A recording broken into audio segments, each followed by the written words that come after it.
Chapter 45। सब आपस में बात कर ही रहे थे कि तभी याज वहां आ गया। उसने आखिरी के कुछ शब्द सुन लिए थे। तेज उन्हें मोहम्मद तक पहुंचने की बात कर रहा था। ये सुन याज बहुत खुश था। याज, मैं भी चलूंगा, याज ने खुशी से चिल्लाते हुए कहा। सबने याज की तरफ देखा और अपना सर पकड़ लिया। निकिता ने अपना चेहरा छुपा लिया क्योंकि उसका मेकअप पूरी तरह से चेहरे से हट चुका था। याज ने निकिता को आवाज दी, खाला मेरी तरफ देखिए तो, आप मुझे साथ ले चलेंगी ना? नहीं तो मैं यहाँ नहीं रहूंगा। निकिता ने आजाद और तेज को इशारा किया। आजाद और तेज एक दूसरे को सहारा दे निकिता के आगे खड़े हो गए। जिया और शिवानी दौड़कर याज के पास गए ताकि वो निकिता को ना देख सके। शौर्य निकिता को सबसे छुपाकर कमरे में ले गया। याज ने जिया और शिवानी की तरफ देखा। तुम दोनों मेरे रास्ते से हटो, मुझे खाला को देखना है। जिया और शिवानी कुछ इस तरह से याज के सामने खड़ी थी कि उसे उन दोनों के अलावा कोई और दिखाई ही नहीं दे रहा था। जिया, तुम्हारी खाला हम दोनों की अम्मी है और तुम्हारी वजह से अम्मी ने कुछ नहीं खाया है, इसलिए कुछ खाने गई है। याज कुछ सोचने लगा। मुझे भी भूख लगी है और इसके बाद हम सब आका से मिलने जाएंगे। अब तक निकिता ऊपर कमरे में जा चुकी थी। आजाद वहां आया और याज के सामने अपने घुटनों के बल बैठ गया। क्या तुम सच में अपनी खाला को छोड़ मोहम्मद के पास हमेशा हमेशा के लिए चले जाओगे? याज सोच में पड़ गया। आजाद याज को इमोशनली ब्लैकमेल करने की कोशिश कर रहा था जिससे वो उनकी बात मान ले। याज, पर उन्होंने मेरी जान बचाई है, मैं उन्हें अकेला कैसे छोड़ सकता हूँ? और वो मेरे अम्मी अब्बू के कत्ल का बदला लेने में भी मेरे मदद करने वाले थे। आजाद, तो सच में तुम सबको मार दोगे? पता है, भारत में बिल्कुल तुम्हारे जैसे छोटे छोटे बच्चे हैं, उन्हें भी मार दोगे। आजाद ने एक वीडियो चलाया जहाँ कुछ बच्चे खेल रहे थे तो एक लड़की एक बच्चे को गोद में लिए चारों तरफ भाग रही थी और बच्चा अपनी क्यूट सी मुस्कान से सबको हंसा रहा था। ये देख याज के चेहरे पर भी स्माइल आ गई। ये भारतीय है, क्या तुम इन्हें मार दोगे? याज ने ना में सर हिला दिया। तो तुम इसकी अम्मी अब्बू को मार दोगे? तो फिर इनके भी तुम्हारी तरह अम्मी अब्बू नहीं होंगे, तो ये तो बिल्कुल अकेले हो जाएंगे। याज रोने लगा। तो फिर मुझे क्यों अकेला किया? मेरे अम्मी अब्बू को क्यों मारा? उन इंडियन आर्मी वालों ने। मैं इन लोगों को छोड़ दूंगा पर आर्मी वालों को नहीं छोड़ूंगा। आजाद ने उसके आंसू पोंछे। तुम्हारे अम्मी अब्बू को डोट इंडियन आर्मी ने नहीं मारा है, मैं ये साबित कर दूंगा, उसके बाद तो तुम हमारे साथ चलोगे ना? याज कहा। आजाद, जहां हम ले जाए। याज ने हाँ में सर हिला दिया। निकिता भी अकीरा बन शौर्य के साथ नीचे आ चुकी थी। वो धीरे से किचन की तरफ गई और वहां से खाना जल्दी जल्दी डाइनिंग टेबल पर सर्व करने लगी। शौर्य ने आजाद को अपना अंगूठा दिखाया और मुस्कुरा दिया। आजाद, तुम्हें भूख लगी थी ना? चलो। सब याज के सामने से हट गए। अकीरा, निकिता, याज को बुलाया। आओ, तुम्हारे लिए नाश्ता बनाया है मैंने अपने हाथों से। उसने झूठ बोला। ये सब आजाद, शिवानी, जिया और शौर्य ने मिलकर बनाया था। निकिता इतनी आलसी थी कि उसने खाना बनाना कभी सीखा ही नहीं। सीख लेती तो उसकी माँ उसे किचन से बाहर ही ना निकलने देती। वो चारों हैरानी से निकिता की तरफ देख रहे थे क्योंकि निकिता ने बड़ी आसानी से उनकी मेहनत अपने नाम कर ली थी। तेज भी धीरे धीरे चल डाइनिंग टेबल पर आकर बैठ गया। याज भी उन्हीं के पास आकर बैठ गया। अकीरा, निकिता ने उन दोनों की प्लेट में खाना सर्व कर दिया। अकीरा ने उन चारों को भी धीरे से अपने कान पकड़ टेबल पर आने के लिए कहा। चारों याज और तेज के पास बैठ गए। निकिता, अकीरा भी वहीं बैठ गई। याज, खाला आप सूप काफी अच्छा बनाती है, अगर ऐसा सूप मुझे रोज मिलेगा तो मैं पक्का आपके साथ चलूंगा। ये सुन निकिता को खाते खाते खांसी आ गई क्योंकि ये सूप आजाद ने बनाया था जो इस वक्त सूप में चम्मच चलाते हुए उसे ही घूर रहा था। आजाद, जरा पूछो अपनी खाला से, उन्होंने इतना अच्छा सूप बनाया कैसे है? याज ये सुन। हाँ बताइए ना खाला, हमारी अम्मी भी कभी इतना लजीज सूप नहीं बना पाई, जबकि वो खाना बहुत अच्छा बनाती थी।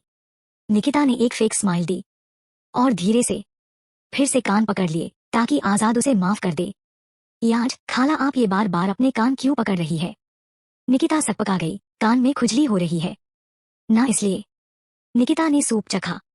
टमाटर का सूप है, इससे ज्यादा उसे कुछ समझ नहीं आया। आजाद, ये सब छोड़ो और जल्दी से नाश्ता कर अपने कमरे में चले जाओ। याज उदास हो गया। उसका बिल्कुल इरादा नहीं था अपने कमरे में जाने का। नाश्ता करने के बाद जिया और शिवानी उसे उसके कमरे में छोड़ आए, इस हिदायत के साथ कि वो कमरे से बाहर ना आए। निकिता अपने कमरे में गई और शांति से लेट गई।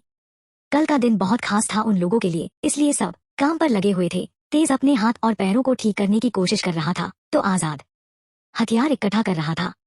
शौर्य बाकी ऑफिसर्स से कनेक्ट करने की कोशिश कर रहा था और जिया और शिवानी कैमरे में उन आतंकवादियों पर नजर रख रही थी जो उन्होंने वहां रखा था। कई आतंकवादी आए और बाहर गए, पर कुछ तो अलग था जो उन दोनों को ही खटक रहा था, क्योंकि सब बाहर जा रहे थे और फिर निराश होकर वापस लौट रहे थे, जैसे जिस चीज को वो ढूंढ रहे थे वो ना मिली हो। उन दोनों ने तेज और आजाद को इस बारे में बताया तो वो भी परेशान हो गए कि कहीं उनकी बनी बनी योजना बर्बाद ना हो जाए। इस बीच उन सबका ध्यान याज पर था ही नहीं, जो अपने कमरे से बाहर निकल आया था। सबको काम करता देख वो कुछ नहीं बोला और सीधे निकिता के रूम की तरफ बढ़ गया। जैसे ही याज निकिता के कमरे में पहुंचा, हैरान रह गया। निकिता शीशे के सामने खड़े होकर अपना मेकअप उतार रही थी और वो दरवाजा बंद करना भूल गई थी, या ये कहूँ कि उसे कभी दरवाजा बंद करने की जरूरत ही नहीं पड़ी, तो उसे आदत ही नहीं थी, इसलिए आज भी दरवाजा खुला था। निकिता ने याज के सामने अपना सारा मेकअप उतार दिया। मेकअप इतना हेवी था कि निकिता को वो मेकअप उतार काफी अच्छा फील हो रहा था, जबकि याज की आंखों में आंसू आ गए। खाला ने मुझे धोखा दिया। याज गुस्से ने चिल्ला उठा, मुझे धोखा दिया आपने? निकिता हैरानी से याज की तरफ देखने लगी। उसकी आवाज सुन सब ऊपर आ गए। याज को ऐसे निकिता के असली चेहरे के सामने खड़ा देख सबने अपना सर पीट लिया। निकिता बिल्कुल सुन्न खड़ी याज को देख रही थी और याज वो तो बहुत गुस्से में था। उसने एक एक कर वहां रखा सामान सब पर फेंकने लगा, किसी पर फूलदान, तो किसी पर कांच के ग्लास, तो किसी पर सजावट के लिए रखी गई मूर्तियां। सब वही छुप गया। निकिता ने आंखें बंद कर ली, ये सोचकर कि याज उसे भी मारेगा, पर याज उसे छोड़ बाकी सब की तरफ सामान फेंक रहा था। आजाद, इसे कोई रोको। तेज, कैसे? शौर्य, हाँ कोई सामने गया तो ये उसका ये सर फोड़ देगा। जिया, मैं नहीं जाने वाली। शिवानी, मैं भी नहीं। निकिता ने अपनी आंखें खोली। उसने धीरे से पीछे से जाकर याज के हाथ पकड़ लिए। रुको, लग जाएगी किसी को। याज अपने हाथ छुड़वाने की कोशिश करने लगा और अपने पैर जमीन पर मारने लगा। मार दूंगा मैं सबको, मुझे धोखा दिया इन लोगों ने। आजाद और शौर्य ने जल्दी से आके उसकी टांगे पकड़ ली। याज चिल्लाने लगा, छोड़ो मुझे, छोड़ो। याज पूरी कोशिश कर रहा था खुद को छुड़वाने की, पर वो खुद को इनकी पकड़ से छुड़वा नहीं पा रहा था। वो सब उसे उसके कमरे में ले गए और उसके बेड पर छोड़ दिया। याज ने फुर्ती से पास में रखी मूर्ति उठा ली, जो आगे से नुकीली थी। मार दूंगा मैं सबको, याज ने गुस्से में कहा। निकिता, स्टॉप इट, छोड़ो उसे। वही निकिता ने गुस्से में चिल्लाते हुए कहा। याज डर गया, उसकी आंखों में आंसू आ गए। तुमने मुझे धोखा दिया। निकिता, मैंने तुम्हें कोई धोखा नहीं दिया। तुम्हें यहाँ पर गाजा, जिसे हरे रंग के कपड़ों वाला आदमी बोलते हो, वही तुम्हें यहाँ छोड़ कर गया था। तुम बेहोश थे, हमने तुम्हारा ख्याल रखा है, समझे? रही बात इस गेटअप की, तो ये गेटअप मोहम्मद तक पहुंचने के लिए ही पहना था। याज, मुझे मेरे आका तक पहुंचा दो।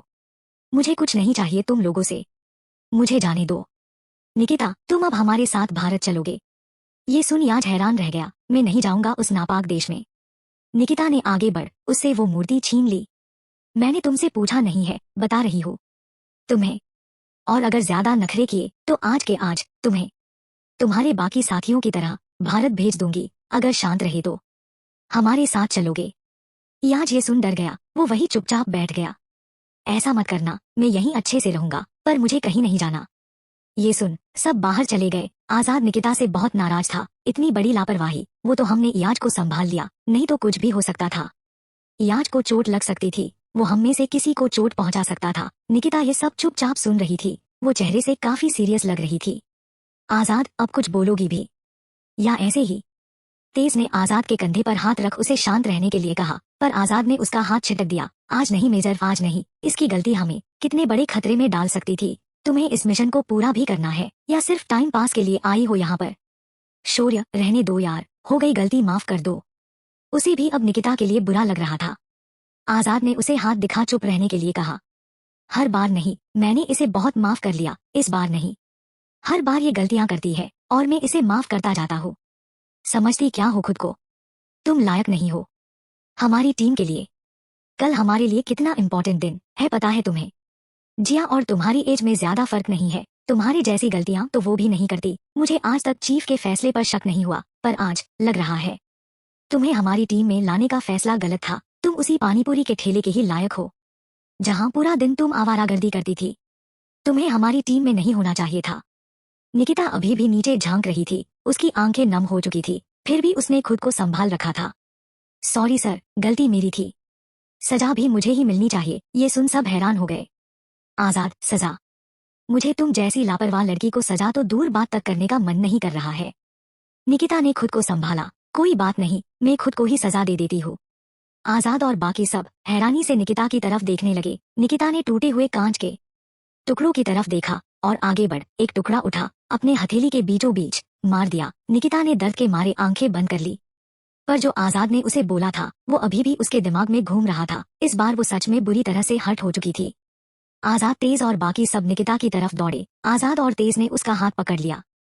उसकी हथेली के बीचों बीच गहरा कट लगा था जिससे खून बह रहा था। ये देख अब तो तेज को भी गुस्सा आ रहा था। ये सब क्या है निकिता, ये बचपना, अब इस चोट के साथ कल के मिशन पर कैसे जाओगी? निकिता ने अपना हाथ खींच लिया। आप चिंता मत कीजिए सर, जब दर्द होगा तो आजाद सर की बातों को याद कर लूंगी, दर्द अपने आप गायब हो जाएगा। आजाद ने अपना चेहरा फेर लिया। निकिता ने एक रुमाल से हाथ को बांधा और अपने कमरे की तरफ दौड़ गई।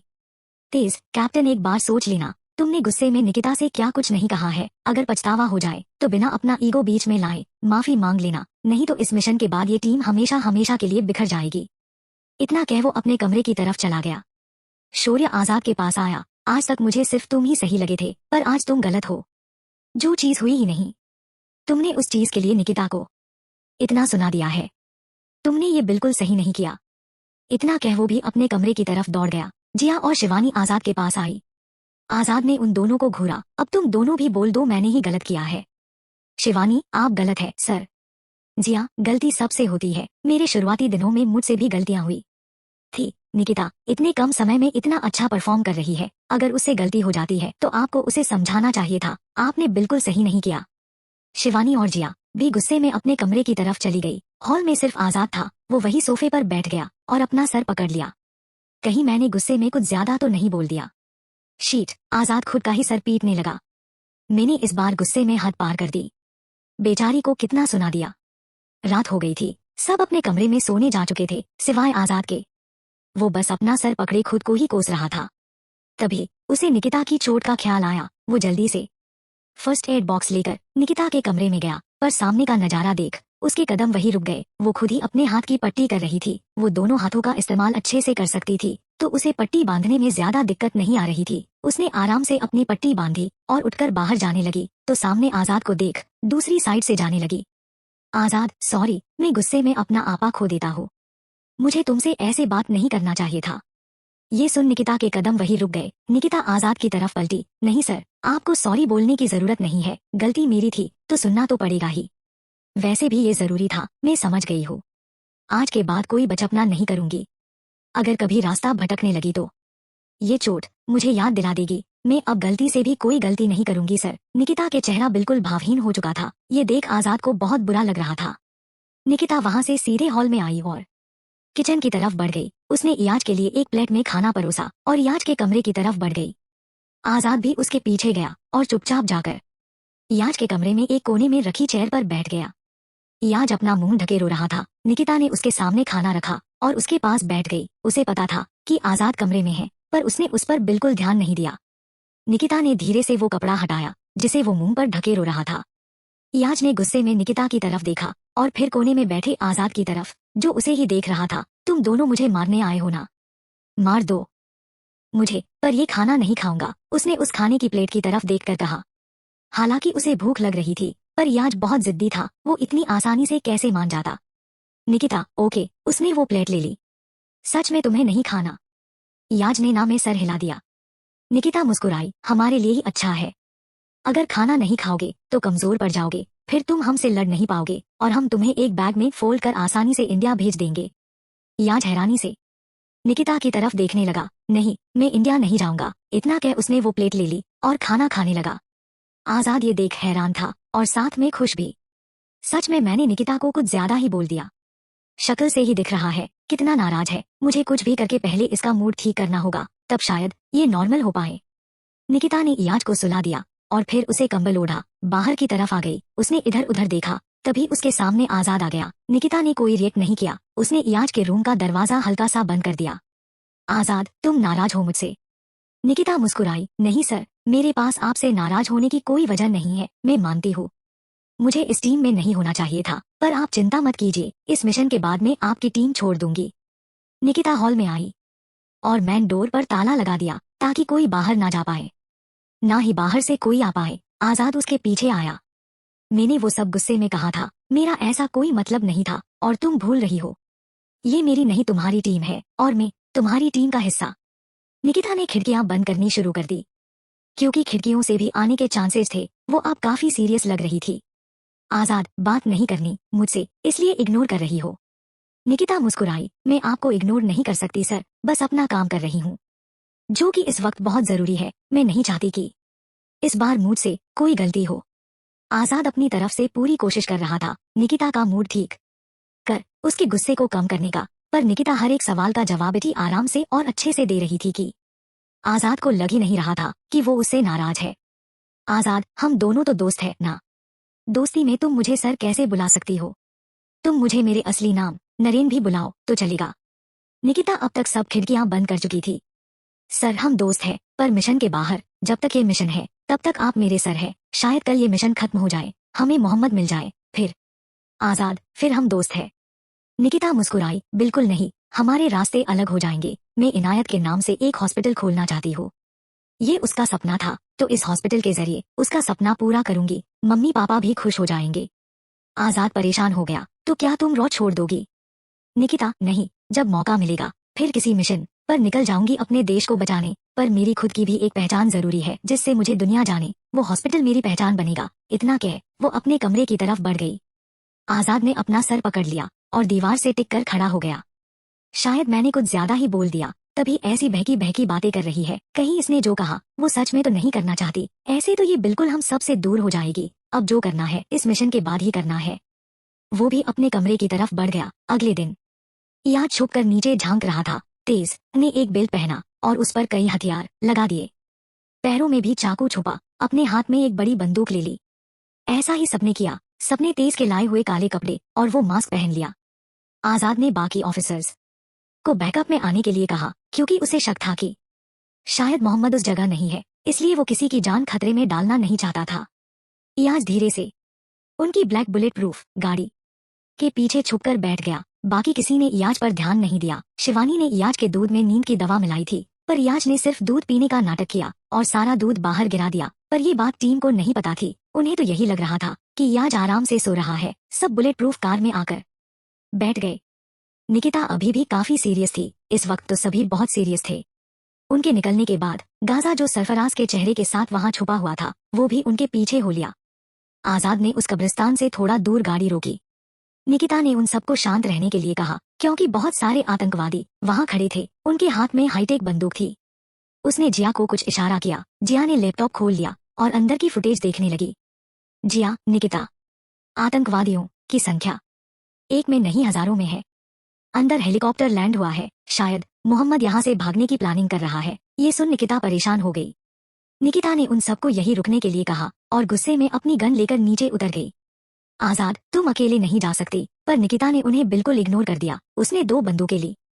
आजाद ने भी अपनी मशीन गन ले ली और वो भी उतर गया। अब तेज कहाँ पीछे रहने वाला था। तेज के साथ साथ बाकी की टीम भी अपनी अपनी बंदूक ले उन आतंकवादियों की तरफ बढ़ चली। सबने एक साथ गोलियां चलाना शुरू कर दिया। सामने से हमला होता देख उन आतंकवादियों ने भी गोलियां चलाना शुरू कर दिया। टीम इधर उधर छुप गई और उन पर गोलियां चलाने लगी। तेज ने ग्रेनेड उन पर फेंका। आगे जितने भी आतंकवादी थे वो सब एक बड़े धमाके के साथ उड़ गए। ये देख अंदर भगदड़ मच गई थी। अजा बाहर आया। हम पर हमला हुआ है, हमें यहाँ से निकलना होगा। उसने सब आतंकवादियों को सक्रिय किया और वो सब उस टीम पर गोलियां चलाने लगी। टीम अंदर आ गई। निकिता ने टीम को कुछ इशारा किया। वो 2-2 के गुटों में बढ़ गई। निकिता, आजाद, शौर्य, शिवानी और तेज जिया तीनों 3 हिस्सों में फैल गए और तीनों तरफ से आतंकवादियों पर वार करने लगे। निकिता, इनकी संख्या बहुत ज्यादा है, हमें और टीम की जरूरत पड़ेगी। इतना कह उसने ग्रेनेड सामने की ओर फेंक दिया। सामने के आतंकवादी ढेर हो गए। आजाद, टीम को आने में समय लगेगा, तब तक हमें इन सब को रोकना होगा। अजा ने चिल्लाना शुरू कर दिया। अब आतंकवादी चारों तरफ अपने बॉम्ब फेंकने लगे और गोलियां चलाने लगे। दोनों तरफ से गोलियां चल रही थी। ग्रेनेड फेंके जा रहे थे। तेज, जिया, हमें नीचे झुकना होगा। अभी शांति से छुपे रहना ही सही होगा, क्योंकि ये हमसे ज्यादा है। अगर हम सामने गए तो मारे जाएंगे और कुछ हासिल भी नहीं होगा। जिया ने हमें सर हिलाया। तेज ने सबको इशारा कर दिया। सब जमीन पर लेट गए। इयाज धमाके सुन उसी गाड़ी में दुबक गया था। उसे निकिता की चिंता हो रही थी, चाहे कुछ भी हो। पर निकिता ने उसका कितना ख्याल रखा था। उसे डर लग रहा था कि कहीं मोहम्मद निकिता को कुछ करना दे। गाजा पीछे के रास्ते से गोलीबारी के बीच अंदर जा चुका था। उसने अजा को गर्दन से पकड़ा और सीधे कब्र के अंदर बने तहखाने में ले गया। अंदर कोई नहीं था, सब आतंकवादी बाहर टीम के साथ उलझे पड़े थे। अजा खुद को छुड़ाने की नाकाम कोशिश कर रहा था। कौन हो तुम? गाजा इतनी जल्दी भूल गया, हम दोनों को मोहम्मद ने ही तो बंदूक चलाना सिखाया है। अजा हैरान रह गया। गाजा, तू यहाँ, तुझे तो पकड़ लिया था ना? गाजा ने अजा की गर्दन पर अपनी पकड़ और मजबूत कर ली। तुम लोग तो यही चाहते थे कि कभी मैं जेल से बाहर ही ना आऊं और तुम लोग मुझे वही मार दो। अजा डर गया। आका ने किया ये सब और वो इस वक्त कहाँ है मुझे भी नहीं पता। तू मुझे आका के किए की सजा नहीं दे सकता। गाजा हैरान रह गया। उसकी पकड़ अब थोड़ी ढीली पड़ गई थी। कहाँ है मोहम्मद? कुछ तो पता होगा तुझे। अजा, बस इतना पता है वो यहाँ से निकलने वाले हैं और इसलिए हमने भी यहाँ से निकलने की तैयारी कर ली है। अगर ये बाहर हमला ना हुआ होता तो मैं यहाँ से जा चुका होगा। गाजा अब सोच में पड़ गया कि वो अब क्या करे, क्योंकि वो यहाँ गाजा के लिए ही आया था। अजा ने वक्त का फायदा उठा एक लोहे की रोड जोर से गाजा के सर पर मारी। गाजा ने गुस्से में अजा की तरफ देखा, उसका सर घूमने लगा और वो वही गिर पड़ा। अजा हंस दिया। जब तक इंसान बुराई के रास्ता इख्तियार करता है उसकी जिंदगी सुकून से कटती है, और जब वही इंसान सही राह पर आता है तो सिवाय कांटों के उसे कुछ नहीं मिलता। उसने गाजा को देखा और गन उठा ली। वो एक खतरनाक ऑटोमेटिक बंदूक थी। अजा गुस्से में कब्र से बाहर आया और वही छुप गया, क्योंकि टीम आ चुकी थी और अब मुकाबला बराबरी का था। आतंकवादियों पर लगातार ग्रेनेड से हमला हो रहा था। निकिता की नजर अजा पर पड़ी, जो धीरे धीरे हेलीकॉप्टर की तरफ बढ़ रहा था। निकिता रेंगते हुए उस तरफ जाने लगी। आजाद गोलियां चलाते हुए निकिता से कहता है, क्या कर रही हो ये? निकिता, बस देखते जाइए। वो रेंगते हुए सबके पीछे आ गई। उसने पीछे से एक आतंकवादी की गर्दन मरोड़ दी तो एक को अपना पैर मार गिरा दिया और गोलियों से भून दिया।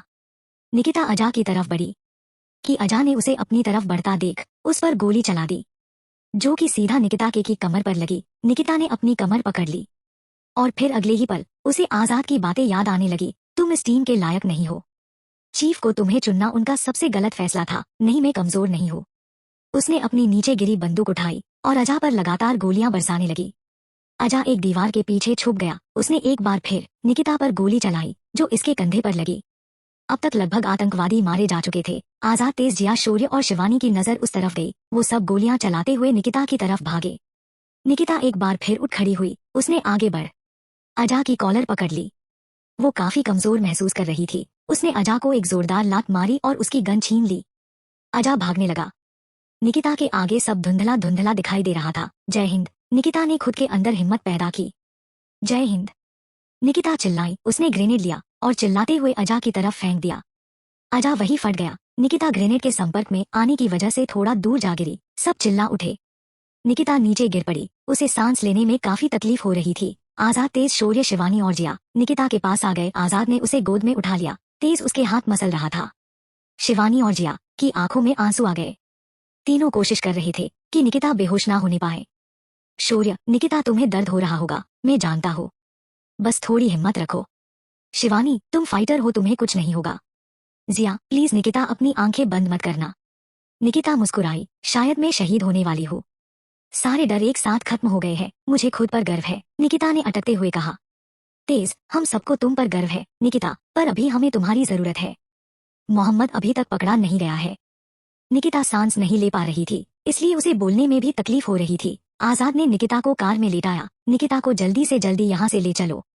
पीछे की सीट पर छुपा। इयाज थोड़ा उठा। उसने निकिता को इस हालत में देखा तो कूद कर आगे की सीट पर आ गया। सब उसे देख हैरान थे। आजाद, तुम यहाँ? इयाज निकिता के पास बैठ गया और उसका सर अपनी गोद में लेते हुए कहा, चलो यहाँ से, खाला को लगी है, खाला को कुछ हुआ ना। इस बार सच में मैं किसी को नहीं छोड़ूंगा। निकिता मुस्कुराई। उसने धीरे से अपने खून से लथपथ हाथ इयाज के गाल पर फेर दिए। इयाज रोने लगा। खाला, मैं अपने अम्मी अब्बू को खो चुका हूँ, आपको नहीं खोना चाहता। आप में मुझे मेरी अम्मी की परछाई दिखती है। प्लीज खाला, आपको मेरे लिए जिंदा रहना होगा। इनमें से किसी को आपकी चिंता नहीं है, सिर्फ मुझे है। सब पीछे बैठ गए। आजाद ने कार ड्राइव करना शुरू कर दिया। तेज, इयाज, निकिता को सोने मत देना, चाहे कुछ भी हो जाए। इयाज ने हाँ में सर हिलाया। इयाज निकिता से बातें करने लगा, पर फिर भी निकिता की आंखें बंद हो रही थी। उसके दिमाग में इस समय एक ही बात चल रही थी कि वो देश के लिए शहीद हो रही है। सबको उस पर गर्व होगा। अचानक से उसके सामने मंदिरा आ गई। चारों तरफ सब चमक रहा था, मंदिरा भी चमक रही थी। मंदिरा मुस्कुराई। मेरी शिशा इतनी बहादुर हो गई है, मैंने तो कभी सोचा ही नहीं था। शायद तुम्हारा मेरे बिना मन नहीं लग रहा है। ट्रेनिंग के लिए मेरे पास आ रही हो या कुछ देर और रुकने का इरादा है? मंदिरा ने हंसते हुए कहा। निकिता के चेहरे पर भी मुस्कुराहट आ गई। उसने मंदिरा को छूने के लिए अपना हाथ आगे बढ़ाया। वो बस उसे छूने ही वाली थी कि एक आवाज ने उसे सबके बीच लाकर खड़ा कर दिया। सब निकिता को जगाने के लिए जोर जोर से चिल्ला रहे थे, जय हिंद, जय हिंद, जय हिंद, जय हिंद। निकिता को वो आवाज सोने की इजाजत नहीं दे रही थी। आजाद ने किसी को फोन किया और उसे शहर से दूर एक सुनसान हॉस्पिटल में ले आया ताकि उसे कोई पहचान ना पाए। वो हॉस्पिटल एक रॉ एजेंट का हो था जो यहाँ डॉक्टर बनकर रह रहा था। डॉक्टर ऊर्जा, यही नाम था उसका। यहाँ सब निकिता को अंदर ले गए। डॉक्टर ऊर्जा ने निकिता की हालत देखी। मुझे इसे अभी के अभी ओटी में ले जाना होगा, हालत बहुत खराब है। आजाद, डॉक्टर ऊर्जा, निकिता ठीक तो हो जाएगी ना? आजाद के साथ साथ सभी काफी डरे हुए थे।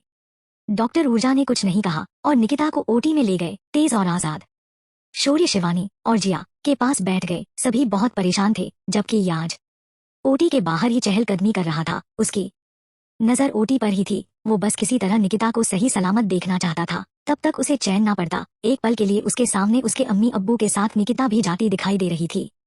याज चिल्लाने लगा, नहीं। आजाद और तेज ने आगे बढ़ याज को पकड़ लिया और उसे अपने गले से लगा लिया। याज रोने लगा। शौर्य, शिवानी और जिया भी उनके चारों तरफ लिपट गए और रोने लगे। तेज की हालत भी खराब हो रही थी। उसके सर के पिछले हिस्से में काफी दर्द हो रहा था। आजाद ने ये देख दूसरे डॉक्टर को बुलाया। डॉक्टर शक्ति, ऊर्जा के मुंह बोले भाई, जिसकी मदद से वो यहाँ टिके हुए हैं। डॉक्टर शक्ति तेज को वहां से लेकर चले गए।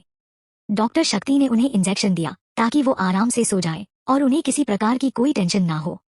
आजाद की आंखें नम हो चली थी। वो एक बार फिर इन सब का जिम्मेदार खुद को मान रहा था। याज, आजाद, शौर्य, जिया, शिवानी ओटी की तरफ ही देख रहे थे। आगे क्या होगा? चैप्टर 46। सब हॉस्पिटल में निकिता के ठीक होने की प्रे कर रहे थे। तेज को नींद का इंजेक्शन दिया गया था, इसलिए वो सो रहा था। उनके किए हमले के बाद काबुल में और भी हमले हुए। शायद मोहम्मद अब निकिता को ढूंढ रहा था, पर आजाद उसे शहर से दूर हॉस्पिटल डॉट ले आया था। उन्हीं के एजेंट चलाते थे, जिसके बारे में ज्यादा लोग नहीं जानते थे, इसलिए मोहम्मद उन्हें ढूंढ नहीं पा रहा था। और बौखलाया मोहम्मद पूरे काबुल पर हमले करवा रहा था। जगह जगह बॉम्ब ब्लास्ट हो रहा था। लोग दहशत में थे। बहुत सारे अफगानी मारे जा चुके थे। गाजा को होश आया। उसने अपना सर पकड़ा, कब्र से बाहर आया। अब कब्रिस्तान सचमुच का कब्रिस्तान बन चुका था। चारों तरफ लाशें और खून ही नजर आ रहा था। गाजा अपना सर पकड़ किसी तरह वहां से निकल गया। जैसे ही वो घर पहुंचा, उसने तुरंत लैपटॉप ऑन किया ताकि पता लगा सके कि इस वक्त याज कहाँ है। उसे हॉस्पिटल के चारों तरफ की आवाजें सुनाई दे रही थी। ओह, तो उस लड़की को गोली लगी है। अगर इसे कुछ हो गया तो मैं मोहम्मद तक कैसे पहुंच पाऊंगा? आखिर छुपा कहाँ है ये मोहम्मद? वो भी मेरी तरह चेहरा बदलने में माहिर है। पता नहीं किस चेहरे के साथ काबुल में दहशत फैला रहा होगा। जब तक उसकी सांसें न छीन लूं, मुझे सुकून नहीं मिलेगा। उसके बहकावे में आकर मैंने इन्हीं हाथों से अपने अम्मी अब्बू को मारा था। मेरी छोटी खुद की बहन तक को नहीं छोड़ा।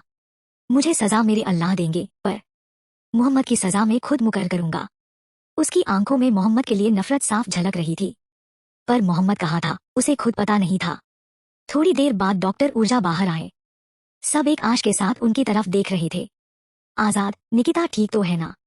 डॉक्टर ऊर्जा, हमने गोलियां निकाल दी है, पर अभी भी वो बेहोश है। इयाज कौन है यहाँ? वो इन्हीं का नाम ले रही है।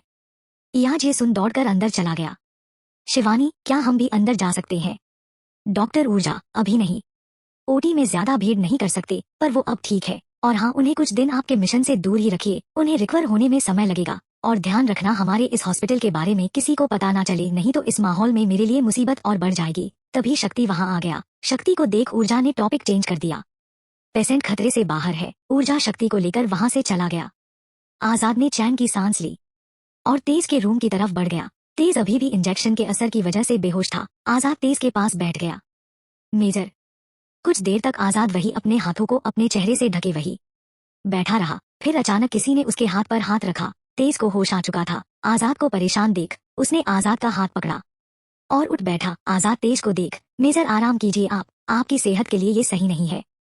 तेज, कैप्टन आप हमारी इतनी चिंता मत कीजिए। सच में आपसे माँ वाली फीलिंग आने लगती है। मैं ठीक हूँ। आजाद मुस्कुरा दिया। तेज भी हंस दिया। आजाद, वो निकिता। तेज ये सुन फिर से परेशान हो गया। क्या हुआ निकिता को? आजाद ने तेज को परेशान होते देख, वो ठीक है। तेज ने एक गहरी सांस ली।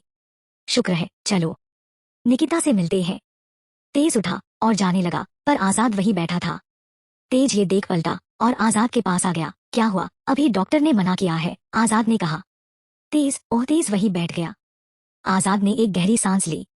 मुझे डर लग रहा है निकिता के सामने जाने से। पता नहीं मैं उसका सामना कैसे कर पाऊंगा आज मेरी वजह से। तेज ने उसे आगे कुछ बोलने ही नहीं दिया। आप हर बात अपने ऊपर क्यों ले लेते हैं? सब कुछ आपकी वजह से नहीं होता कैप्टन। आजाद ने कोई जवाब नहीं दिया तो तेज ने एक गहरी सांस ली और आजाद का हाथ पकड़ सबके बीच ले आया और याज के बाहर आने का इंतजार करने लगा। पर जब काफी देर तक याज अंदर नहीं आया तो उसने डॉक्टर से बात कर अंदर जाने की परमिशन ले ली। आजाद, मैं इस वक्त निकिता से नहीं मिलना चाहता, मैं उससे नजरें नहीं मिला पाऊंगा। तेज, कैप्टन निकिता तुम्हें गलत नहीं समझेगी, वो भी जानती है तुमने जो कुछ भी कहा वो सब गुस्से में था। शौर्य, हाँ तुम उससे बात करोगे तो सब ठीक हो जाएगा। शिवानी, आप जाइए सर। जिया, हाँ सर आपको जाना चाहिए। आजाद ने एक गहरी सांस ली। ठीक है, कोशिश करता हूँ। आजाद तेज के साथ अंदर चला गया। इयाज ने निकिता का हाथ पकड़ रखा था। इयाज बिना रुके बोले ही जा रहा था और निकिता बस मुस्कुराते हुए चुपचाप सब सुन रही थी। इयाज, आपको पता है मैं कितना डर गया था, मुझे लगा आप भी अम्मी अब्बू की तरह मुझे छोड़कर जा रही है और मैं कुछ भी नहीं कर पा रहा हूँ। मैं अब आपकी हर बात मानूंगा खाला, बस आप ठीक हो जाइए। तेज, क्या हम अब कुछ देर निकिता से कुछ बातें कर सकते हैं? इयाज ने तेज को घूरा। नहीं, मैं खाला के साथ हूं ना। आप सब जाइए यहाँ से। निकिता पलके झपकाते हुए इयाज के हाथ पर 2 बार टेप किया और मुस्कुरा दी। तुम बाहर सबके साथ बैठो, शायद इन्हें कुछ इम्पोर्टेंट काम हो सकता है, निकिता ने इयाज से कहा। इयाज, ठीक है मैं जा रहा हूँ। इयाज मुंह फुलाकर बाहर चला गया। तेज, आजाद तुमसे कुछ बोलना चाहता है, इतना कह वो पीछे सोफे पर बैठ गया और एक मैगजीन पढ़ने लगा। निकिता ने आजाद की तरफ देखा जो अभी भी निकिता से नजर मिलाने की बजाय इधर उधर देख रहा था। निकिता, क्या हुआ सर? आजाद ये सुन वही अटक गया। क्या तुम मुझे आजाद नहीं बुला सकती? सर बुलाना जरूरी तो नहीं। निकिता ज्यादा बहस करने की हालत में नहीं थी, इसलिए जवाब नहीं दे पा रही थी।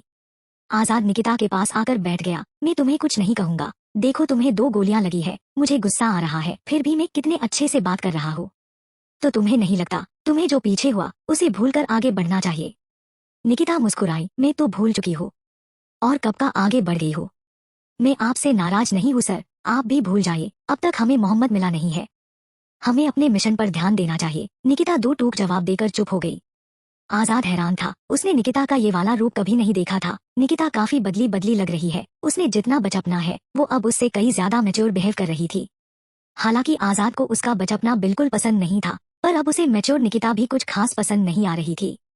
आजाद, तुम इतनी अजीब क्यों बिहेव कर रही हो? अगर मैंने गलती की है तो लड़ो मुझसे, बहस करो, पर ये क्या तरीका है जवाब देने का? माफ नहीं करना तो बोल दो ना, इस तरह से अपना कोल्ड नेचर दिखाकर मुझे टॉर्चर क्यों कर रही हूँ? निकिता ने ये सब सुन तेज की तरफ देखा जो अभी भी मैगजीन पढ़ रहा था। तेज सर, निकिता की आवाज से। तेज ने निकिता की तरफ देखा। तेज सर, हम घर कब चल रहे हैं? मुझे जल्द से जल्द ये मिशन खत्म करना है। शायद सर मुझे इस टीम से बाहर करना चाहते हैं, पर ये मिशन पूरा होने तक मैं कहीं नहीं जा पाऊंगी। आप इन्हें समझाएं कि मुझे कुछ और वक्त झेल ले। निकिता को लग रहा था कि आजाद उससे बार बार चिढ़ रहा है क्योंकि वो उसे इस टीम में नहीं देखना चाहता। निकिता खुद को मैच्योर बना रही थी और वो बिहेव भी अपने नेचर से बिल्कुल अलग कर रही थी ताकि आजाद को उस पर गुस्सा ना आए, पर आजाद फिर भी उससे चिढ़ रहा था जो निकिता क्या किसी भी लड़की के लिए झेलना नामुमकिन था। तेज ने आजाद को घूरा। आजाद, मैंने ऐसा कब कहा? तुम मुझे समझ क्यों नहीं रही हो? निकिता, सॉरी सर, इतना कह वो फिर से चुप हो गई। तेज ने एक गहरी सांस ली। कल तक तुम्हारा डिस्चार्ज हो जाएगा। आजाद, ये सुन, कल पर अभी तो निकिता को 2-3 दिन और हॉस्पिटल में रहना है और ये मिशन हम संभाल लेंगे। मैंने चीफ से बात कर ली है, तुम इंडिया जा रही हो बस, और मैं कुछ सुनना नहीं चाहता। निकिता और तेज ने हैरानी से आजाद की तरफ देखा। निकिता की आंखों में आंसू आ गए। सर, आपने मुझसे बिना पूछे इतना बड़ा फैसला ले लिया। मैं कहीं नहीं जा रही, ये मिशन मेरा है और मैं जाऊंगी तो मिशन कंप्लीट करने के बाद ही जाऊंगी। आजाद ने निकिता को घूरा। यहाँ के हालात पहले से ही बहुत खराब है। मोहम्मद लगातार अफगानिस्तान की मासूम जनता को निशाना बना रहा है। ये सब कहाँ से कर रहा है, कैसे कर रहा है, कुछ पता नहीं, और तुम इस हालत में यहाँ नहीं रह सकती, तुम्हें इंडिया चले जाना चाहिए। आजाद ने तेज की तरफ देखा।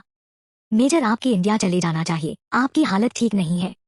तेज ने आजाद को गुस्से में देखा। मुझे मत समझाओ मुझे क्या करना है और क्या नहीं। तेज गुस्से में वहां से निकल गया। निकिता, सर आप मुझे मजबूर मत कीजिए अपने तरीके पर आने के लिए। अगर आपने मेरे साथ कोई भी जबरदस्ती की तो मैं यहाँ से भाग जाऊंगी। और फिर ये पूरा मिशन मेरे हाथ में होगा। मैं क्या करूंगी और क्या नहीं आपको कुछ भी पता नहीं चलेगा, निकिता ने आजाद को घूरते हुए कहा। आजाद, इस समय तुम कुछ भी नहीं कर सकती। ध्यान से देखो अपनी हालत, ठीक से बोल भी नहीं पा रही हो। अगर मैं चाहूँ तो तुम्हें यहाँ से आसानी से इंडिया भिजवा सकता हूँ और तुम कुछ नहीं कर पाओगी।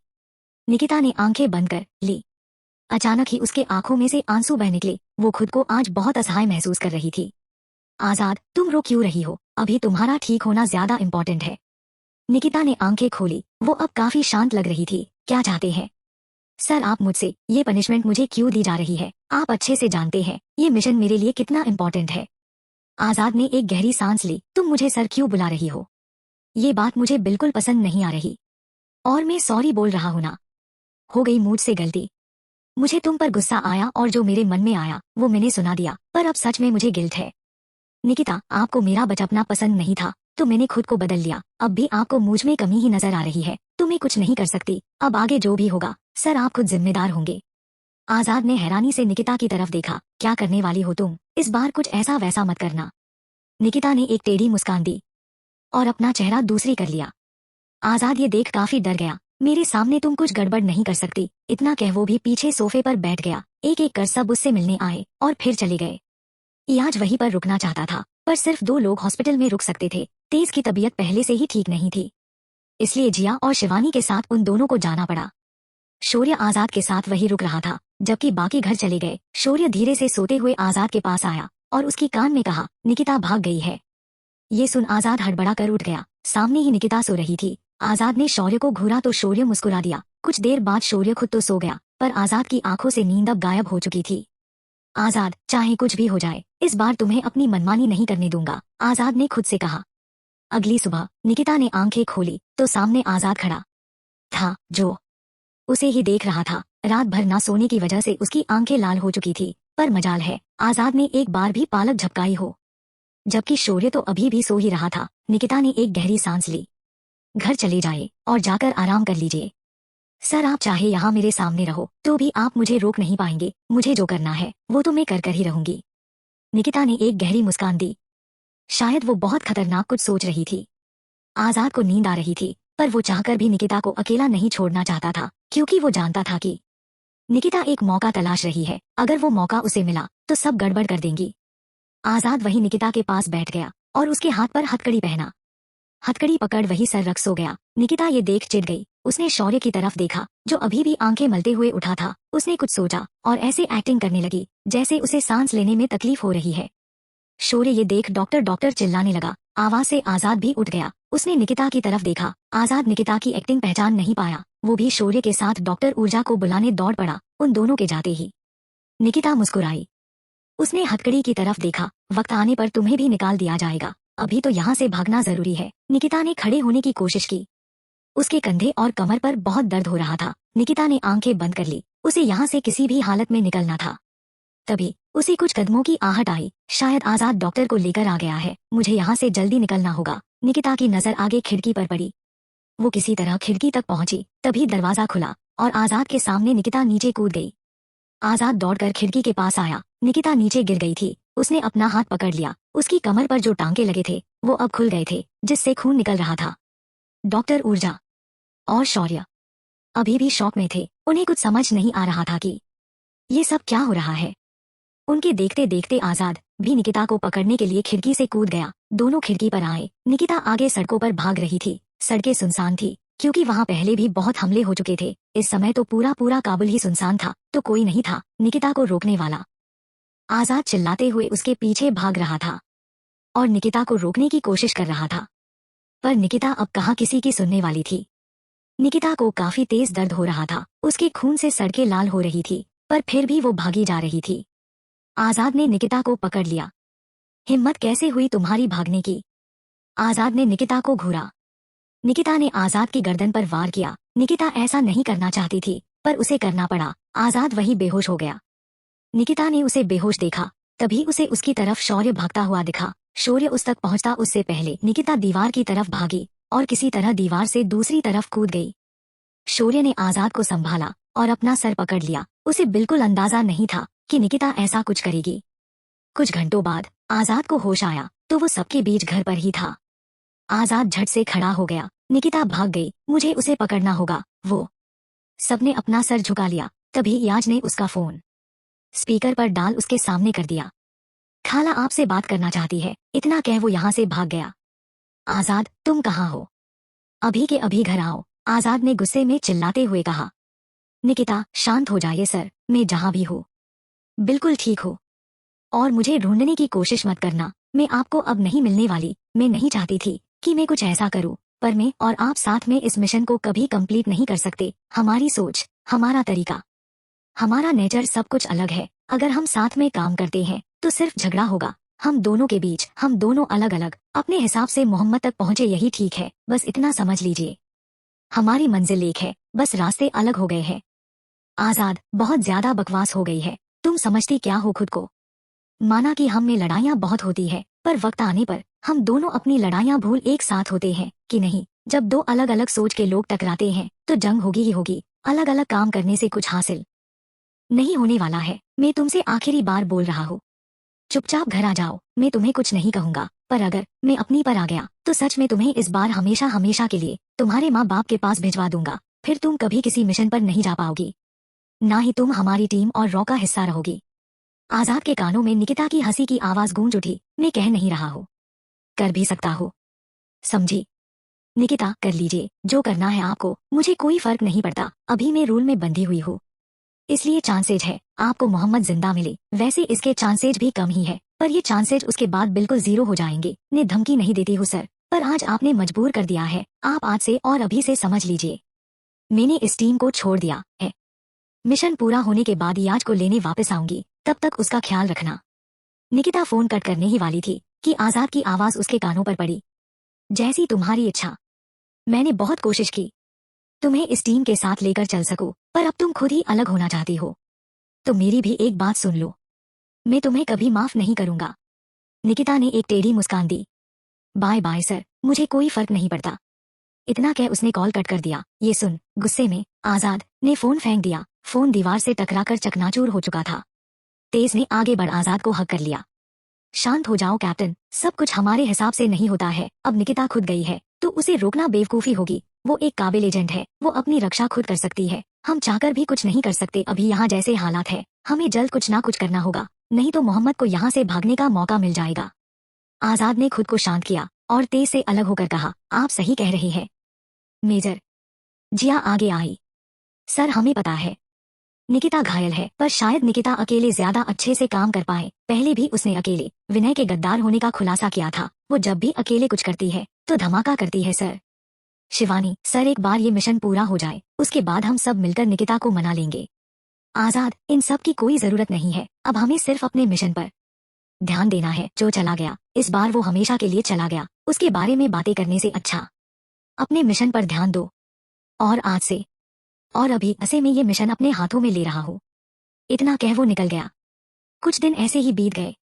आजाद ने पूरी टीम को काबुल के कुछ हिस्सों में भेज दिया और खुद उसी जगह वापस आ गया जहां पहली बार मोहम्मद बचकर भागा था। वो जगह अब भी उतनी ही शांत थी, पर इस शांति में भी खतरे का आभास बराबर से हो रहा था। आजाद ने वो जगह पूरी तरह छान मारी ताकि उसे मोहम्मद के खिलाफ कोई तो सबूत मिल जाए। तभी उसे महसूस हुआ कि जैसे कोई परछाई उसके पीछे ऐसे गुजरी हो।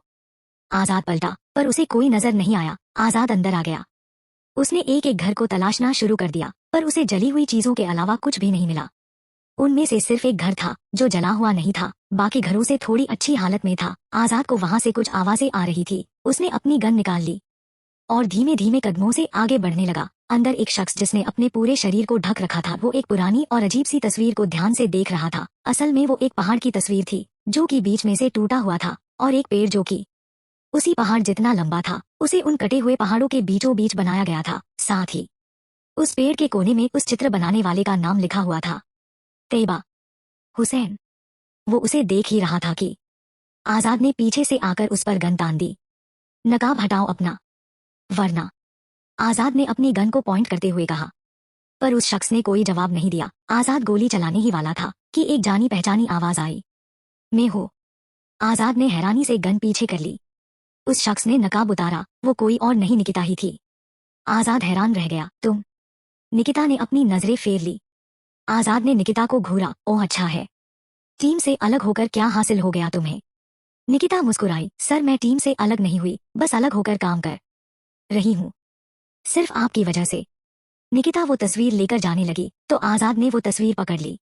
जाना है तो इस तस्वीर को यही छोड़कर जाओ। निकिता ने एक गहरी सांस ली। निकिता ने आजाद की तरफ देखा। जैसी आपकी इच्छा, उसने उस तस्वीर को वही छोड़ दिया। आजाद हैरान रह गया। निकिता जाने लगी। ये तस्वीर तुम्हारे काम आ सकती थी, तुम इसे यहाँ छोड़कर क्यों जा रही हो? जो मेरे काम का है वो मुझे पता चल चुका है, उसके अलावा ये तस्वीर बेकार है मेरे लिए। आजाद कुछ और बोलता, उससे पहले निकिता अपने चेहरे पर नकाब ओढ़ वहां से निकल गई।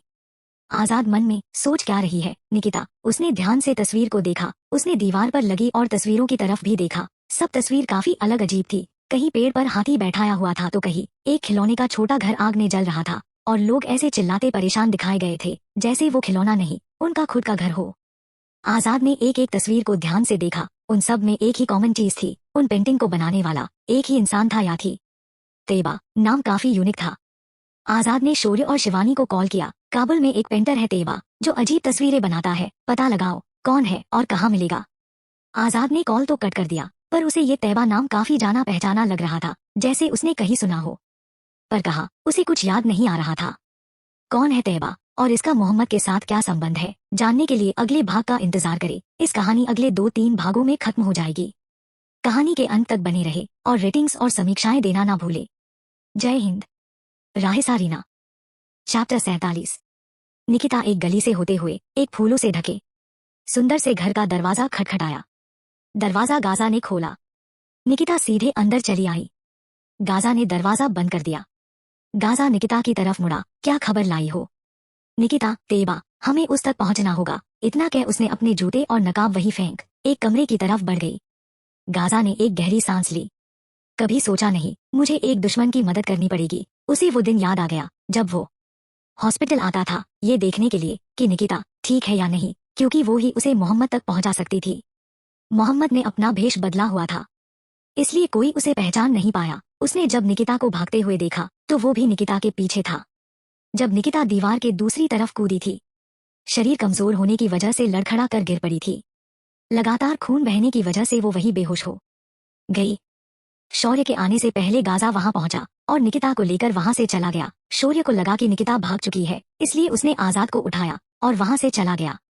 कुछ दिन तक निकिता बेहोशी थी।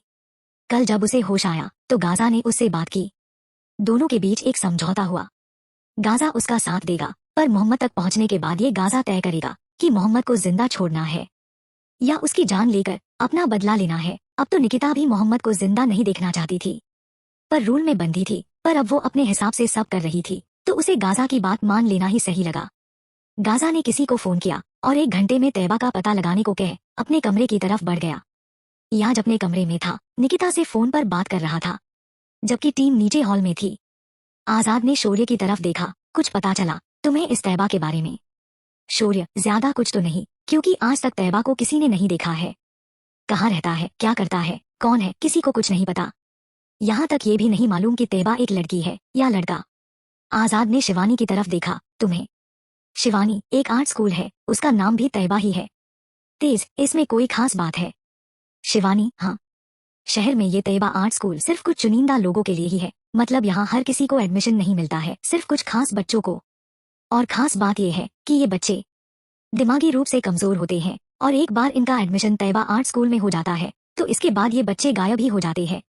काफी बार उन बच्चों के पेरेंट्स ने शिकायत भी की, पुलिस में एक्शन भी लिया गया। उसके बाद ये स्कूल बंद हो गया था, पर अभी भी ये अफवाहें हैं कि ये स्कूल दिन में नहीं रात के अंधेरे में चलता है। आज भी बच्चे जाते हैं और हमेशा के लिए गायब हो जाते हैं, पर उसके बाद किसी पेरेंट्स की कोई शिकायत नहीं आई। तो इस अफवाह पर किसी ने कुछ ज्यादा ध्यान नहीं दिया। तेज, हमें एक बार इस स्कूल का अच्छे से मुआयना कर लेना चाहिए, शायद हमें कुछ पता चल जाए। आजाद ने हमें सर हिलाया और याज के रूम की तरफ बढ़ गया कि कहीं हमारी बातें याज के जरिए निकिता तक ना पहुंच रही हो। आजाद की भनक पाते ही याज ने निकिता की दिया हुआ फोन बेड के नीचे छुपा दिया। याज आजाद को बिल्कुल भी नहीं बताना चाहता था कि निकिता कल रात उससे मिलने आई थी और उसे ये फोन दिया ताकि वो उससे बात कर सके। आजाद रूम में आया और याज के पास जाकर बैठ गया। तुम्हें निकिता की याद नहीं आती? उसने तुम्हारा इतना ख्याल रखा है, बात नहीं करना चाहोगे उससे? याज हैरानी से आजाद को देखने लगा। आजाद याज पर ट्रिक यूज कर रहा था, ताकि अगर वो कुछ छुपा रहा है तो साफ साफ कह दे। याज ने मन ही मन सोचा, क्या करूं, बता दूं कि मैंने खाला से बात कर ली है। आजाद याज को कुछ सोचते देख, क्या हुआ? आजाद ने याज की गर्दन पर हाथ फेरा। बता दो, कुछ छुपा रहे हो तो। याज को कुछ समझ नहीं आ रहा था कि वो क्या कहे। आजाद की आवाज इतनी भारी थी कि वो किसी से नॉर्मली भी बात कर रहा हो तो लगता था कि वो उसे डांट रहा है। याज भी काफी डर गया था। उसने खुद को छुड़ाने की कोशिश की, पर आजाद ने याज की गर्दन पकड़ ली। मतलब तुम कुछ छुपा रहे हो? याज गुस्से में चिल्लाया, छोड़ो मुझे, नहीं तो खाला को बता दूंगा। याज ने आजाद को धक्का दिया तो उसकी गर्दन पर लगी स्किन हट गई। आजाद हैरान रह गया। उसने आगे बढ़ याज को पकड़ा और उसकी गर्दन पर लगी वो चिप निकाल दी। याज चिप देख खुद हैरान था, तो इतने दिनों से मेरी गर्दन पर ये चुभ रही थी। आजाद चिल्लाया, ये कैसे आई? याज सहम गया और चुपचाप एक कोने में जाकर खड़ा हो गया। उसे इस समय आजाद से बहुत डर लग रहा था। तेज, शौर्य, जिया और शिवानी ऊपर दौड़े दौड़े आए। आजाद ने तेज को चिप दिखाई। इतने दिन हमारी बातें इस चिप के जरिए निकिता तक पहुंच रही थी और हमें पता ही नहीं चल पाया।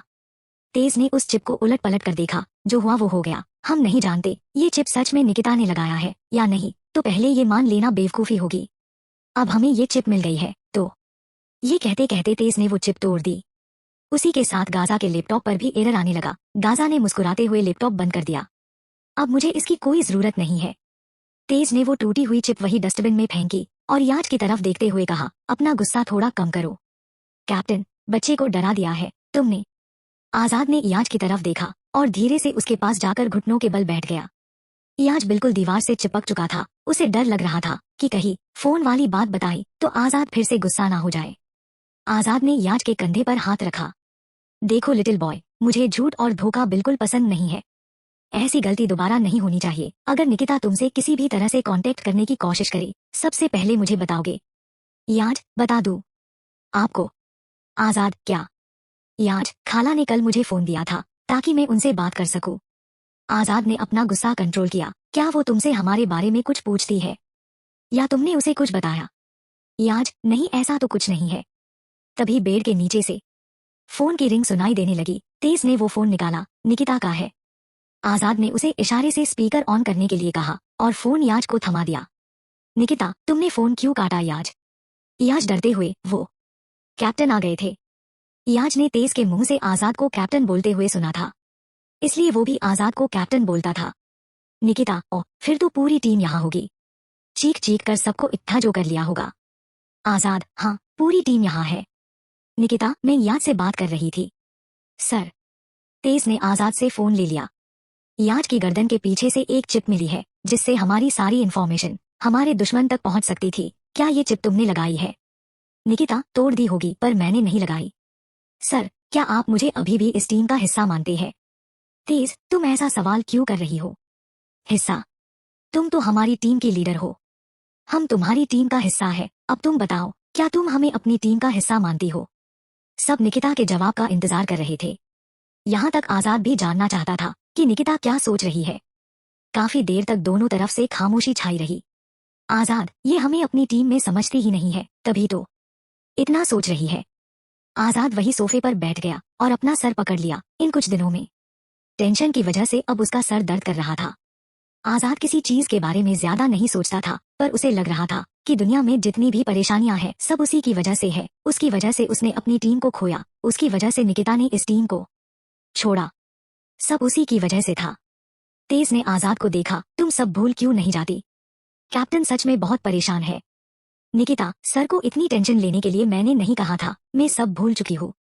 बस अकेले काम करना चाहती हूँ ताकि हम दोनों शांति से काम कर सके। उन्हें इतनी बार समझा चुकी हूँ, पर वो एक ही बात को पकड़ कर बैठ गए है। सब कुछ इनकी वजह से नहीं होता, पर इन्हें नहीं समझ आएगा तो मैं अपना समय और दिमाग बर्बाद क्यों करूँ? आजाद ने ये सुन अपनी आंखें बंद कर ली और आगे बढ़ते से फोन ले लिया। क्या चाहती हो तुम? तुम भी उस दिन की गुस्से में कई बातों को पकड़ कर बैठी हो। मुंह से कहती हो सब भूल चुकी हो और दूसरी तरफ जताती हो कि तुम अभी तक कुछ भी भूल नहीं पाई हो। हम तुम्हारा इंतजार कर रहे हैं। सब कुछ भूल कर वापस आ जाओ। आजाद ने रिक्वेस्ट की। ये बात निकिता भी समझ रही थी कि शायद वो सही कह रहा है। इतना आसान भी नहीं था उसकी बातों को भूलना। निकिता ने एक गहरी सांस ली। तुमने मुझे कहा था कि मैं इस टीम के लायक नहीं हूँ। तुम्हारा बस चले तो तुम मुझे टीम से निकाल दोगे। और याद आ रहा है, रुको, तुमने कहा था कि चीफ ने मुझे टीम में रख सबसे बड़ी गलती की है, मैं लापरवाह हूँ। आजाद ने एक गहरी सांस ली। मतलब तुम्हें सब कुछ याद है, फिर भी भूलने का नाटक कर रही थी। निकिता, भूलना आसान नहीं होता, और आपके शब्द, कोई म्यूजिक नहीं था जिसे सुनकर मैं खुश हो जाऊं। आजाद ने तेज और टीम की तरफ देखा, जो एक आस के साथ आजाद को देख रहे थे। शायद निकिता टीम में वापस लौट आए, आजाद शायद उसे मना लेगा। आजाद ने एक गहरी सांस ली। क्या मैं कुछ पल अकेले में बात कर सकता हूँ? तेज ने हमें सर हिलाया। हालांकि किसी का बाहर जाने का मन नहीं था, क्योंकि आजाद के साथ साथ सभी निकिता को बहुत ज्यादा मिस कर रहे थे। तेज और टीम याज को लेकर बाहर चले गए, ताकि आजाद शांति से बात कर सके, शायद दोनों के बीच की प्रॉब्लम दूर हो जाए। निकिता, मैंने आपको माफ कर दिया है। हाँ, मुझे हर्ट हुआ था, पर अब लग रहा है शायद उसकी वजह से ही सही, मेरे अंदर मैच्योरिटी आई है। अब मैं अकेले खुद को संभाल लेती हूँ। आजाद ने अपने सर पर हाथ रख लिया। सॉरी, गलती हो गई मुझसे, गुस्से में था। मेरे लिए मिशन बहुत इंपॉर्टेंट है, तुम्हारी लापरवाही की वजह से अगर कुछ गलत हो जाता तो उसकी जिम्मेदार भी तुम होती। मैं नहीं चाहता था कि मेरे तरह तुम भी हर वक्त गिल्ट में रहो। निकिता ने अपना सर पकड़ लिया। अब उसे गुस्सा आ रहा था। वो कब से कब रही थी कि वो सब भूल चुकी है, बस अकेले काम करना चाहती है ताकि उन दोनों के बीच कोई प्रॉब्लम ना हो। पर आजाद था कि बस एक ही बात बार बार दोहराए जा रहा था। निकिता, मैं तुम्हें आजाद बुलाऊं, तुम खुश हो तो ठीक है आजाद, पर मेरा टीम से अलग रहकर काम करने का फैसला नहीं बदलेगा। आजाद, मतलब अब तुम सब भूल गई हो तो टीम से अलग रहने का क्या मतलब हुआ? निकिता, तुम क्या चाहते हो? जिस तरह एक मयान में दो तलवारें नहीं रह सकती, उसी तरह एक टीम में दो जीनियस नहीं रह सकते। आजाद, तुम खुद को जीनियस कह रही हो? तुम्हें लगता है तुम जीनियस हो? आजाद ने हैरानी से कहा। निकिता, बहुत बातें कर ली, अब तुम्हें कुछ समझ नहीं आ रहा है। तुम्हें क्या कर सकती हो? मुझे टीम में नहीं आना, मेरा मन नहीं कर रहा है। मैं फिर से तुमसे झगड़ा नहीं करना चाहती। आजाद ने आखिरी कोशिश की। इस मिशन के बाद कोई चांस है? मैं हमारी टीम सब तुम्हें मिस कर रही हैं। तुम थी तो टीम पूरी थी, पर तुम्हारे बिना मैं ये टीम इमेजिन भी नहीं कर सकता। ये सुन निकिता का गुस्सा अब थोड़ा शांत हो चुका था। आपने मुझे जितना सुनाया है उससे ज्यादा मेरी तारीफ कीजिए, तब शायद मैं इस मिशन के बाद भी आपकी टीम का हिस्सा बनी रहूं। निकिता वही बेड पर लेट गई। उसे अब नींद आ रही थी, पर उसने आज तक आजाद के मुंह से अपनी बुराई ही सुनी थी। वो अब उसकी तारीफ कर रहा था, तो ये मौका वो कैसे छोड़ सकती थी? हाँ, अब उसे गुस्सा नहीं आ रहा था। ये आजाद के लिए अच्छा मौका था निकिता का गुस्सा कम कर उसे वापस टीम में आने के लिए मनाने का। आजाद ने एक ही सांस में सारा पानी पी लिया। इस समय उसे कुछ भी याद नहीं आ रहा था। निकिता, क्यों मेरी बुराई के लिए आपके पास शब्द भरे पड़े थे, और अब तारीफ की बात आई तो कुछ सूझ नहीं रहा। इसका मतलब मैं क्या समझूं? आजाद, रुको तो बोल रहा हो। आजाद ने याद करते हुए कहा, तुम बहुत ज्यादा अच्छी हो, लापरवाह तो बिल्कुल नहीं हो, सबकी मदद करती हो, पर बहुत स्वार्थी भी हो। निकिता, ये सुन, स्वार्थ? सच में? आजाद ने अपना सर पकड़ लिया। फ्लो में जो उसके मन में आ रहा था उसने बोल दिया था। निकिता, ये सोचते हैं आप मेरे बारे में, इससे अच्छा तो आप मेरी बुराई कर दीजिए, कम से कम कुछ तो सच होगा। आजाद ने अपनी आंखें बंद कर ली। ऐसा नहीं है, तुम में अच्छाई भी है, पर अभी निकिता, अभी याद नहीं आ रहा।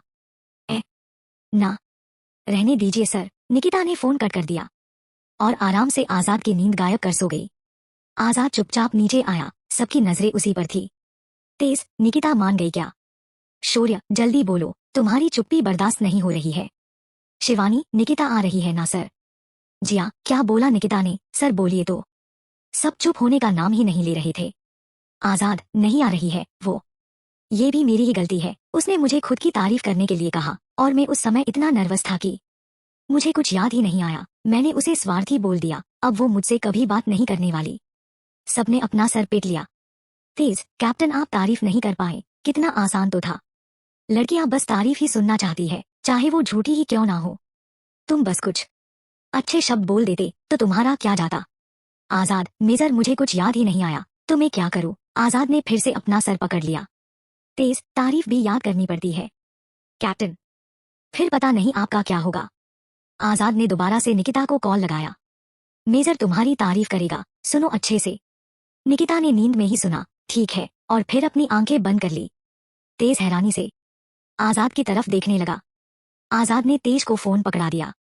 कीजिए तारीफ, इतना ही आसान है तो। तेज मुस्कुराया, लड़कियां मेरे पीछे पागल है, ये मेरे लिए कोई बहुत बड़ी बात नहीं है। फोन का स्पीकर ऑन था, सबने अपने कान लगाए हुए थे। तेज, निकिता। निकिता ने नींद में ही कहा। Yes sir. तेज, तुम काफी अच्छी हो निकिता, तुम्हारे जैसी लड़की मैंने आज तक नहीं देखी, तुम्हारा कोई जवाब ही नहीं है। हर काम में अच्छी हो, अगर तुम टीम में ना होती तो हमारा क्या होता। सब हैरानी से तेज की तरफ देख रहे थे। निकिता के चेहरे पर स्माइल आ गई, उसे अब इतने दिनों बाद अपनी इतनी अच्छी तारीफ सुन बहुत अच्छा लग रहा था। वो उठ बैठी। सच्ची सर। तेज, सचमुच, मैं झूठ बोलता हूँ क्या? ये कहते कहते तेज आजाद की तरफ देख मुस्कुरा दिया। आजाद ने अपना चेहरा दूसरी तरफ कर लिया। तेज, तुम में कोई कमी है ही नहीं, कोई चिराग लेकर ढूंढे तब भी नहीं मिलेगी, जब से मैं तुमसे मिला हूँ। तुम विश्वास नहीं करोगी, मैं अपनी लाइफ से ज्यादा परेशान हो गया हूँ। निकिता, मतलब? तेज ने अपने होठ काट लिए। आजाद के चेहरे पर मुस्कुराहट आ गई। तेज ने बात बदलते हुए कहा, क्योंकि अब तुम इतनी अच्छी हो तो मुझे डर लगता है कहीं मुझे तुम पर क्रश ना आ जाए, फिर मेरी वाइफ मुझे छोड़ेगी नहीं। बस इसी बात से मैं थोड़ा परेशान हो गया हूँ।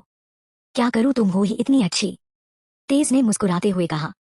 शिवानी ने धीरे से जिया से कहा, भले ही सर मैरिड है पर पता नहीं क्यों दिल मानता ही नहीं। जिया ने अपने दिल पर हाथ रखते हुए कहा, मेरा भी कुछ ऐसा ही हाल है, अब तो मुझे उनकी वाइफ से भी जलन होने लगी है। कितनी लकी है ना वो। शिवानी ने हाँ में सर हिला दिया। तेज, और तुम बहुत प्यारी भी हो। अब आगे नहीं बोल सकता, तुम समझ रही हो ना। मेरी हार्ट बीट नॉर्मल नहीं हो रही है, मुझे सच में तुम्हारे लिए कुछ फील होने लगा है। तेज ने अच्छे पॉइंट पर बात खत्म करने की कोशिश की, पर निकिता कहाँ इतने से मैं खुश हो जाती। असल में उसे अच्छे से पता था कि तेज जानबूझकर उसकी तारीफ कर रहा है, तो वो बस तेज को थकाना चाहती थी। वो देखना चाहती थी कि तेज और कितनी तारीफ कर सकता है। तेज वही चेयर खिसका कर बैठ गया। उसने पानी लिया और एक घुट पी। उसने फिर से बोलना शुरू किया, तुम बहुत अच्छी हो। निकिता ने उसकी बात बीच में ही काट दी। ये तो आप पहले ही कई बार बोल चुके हैं। तेज परेशान होते हुए, अच्छा।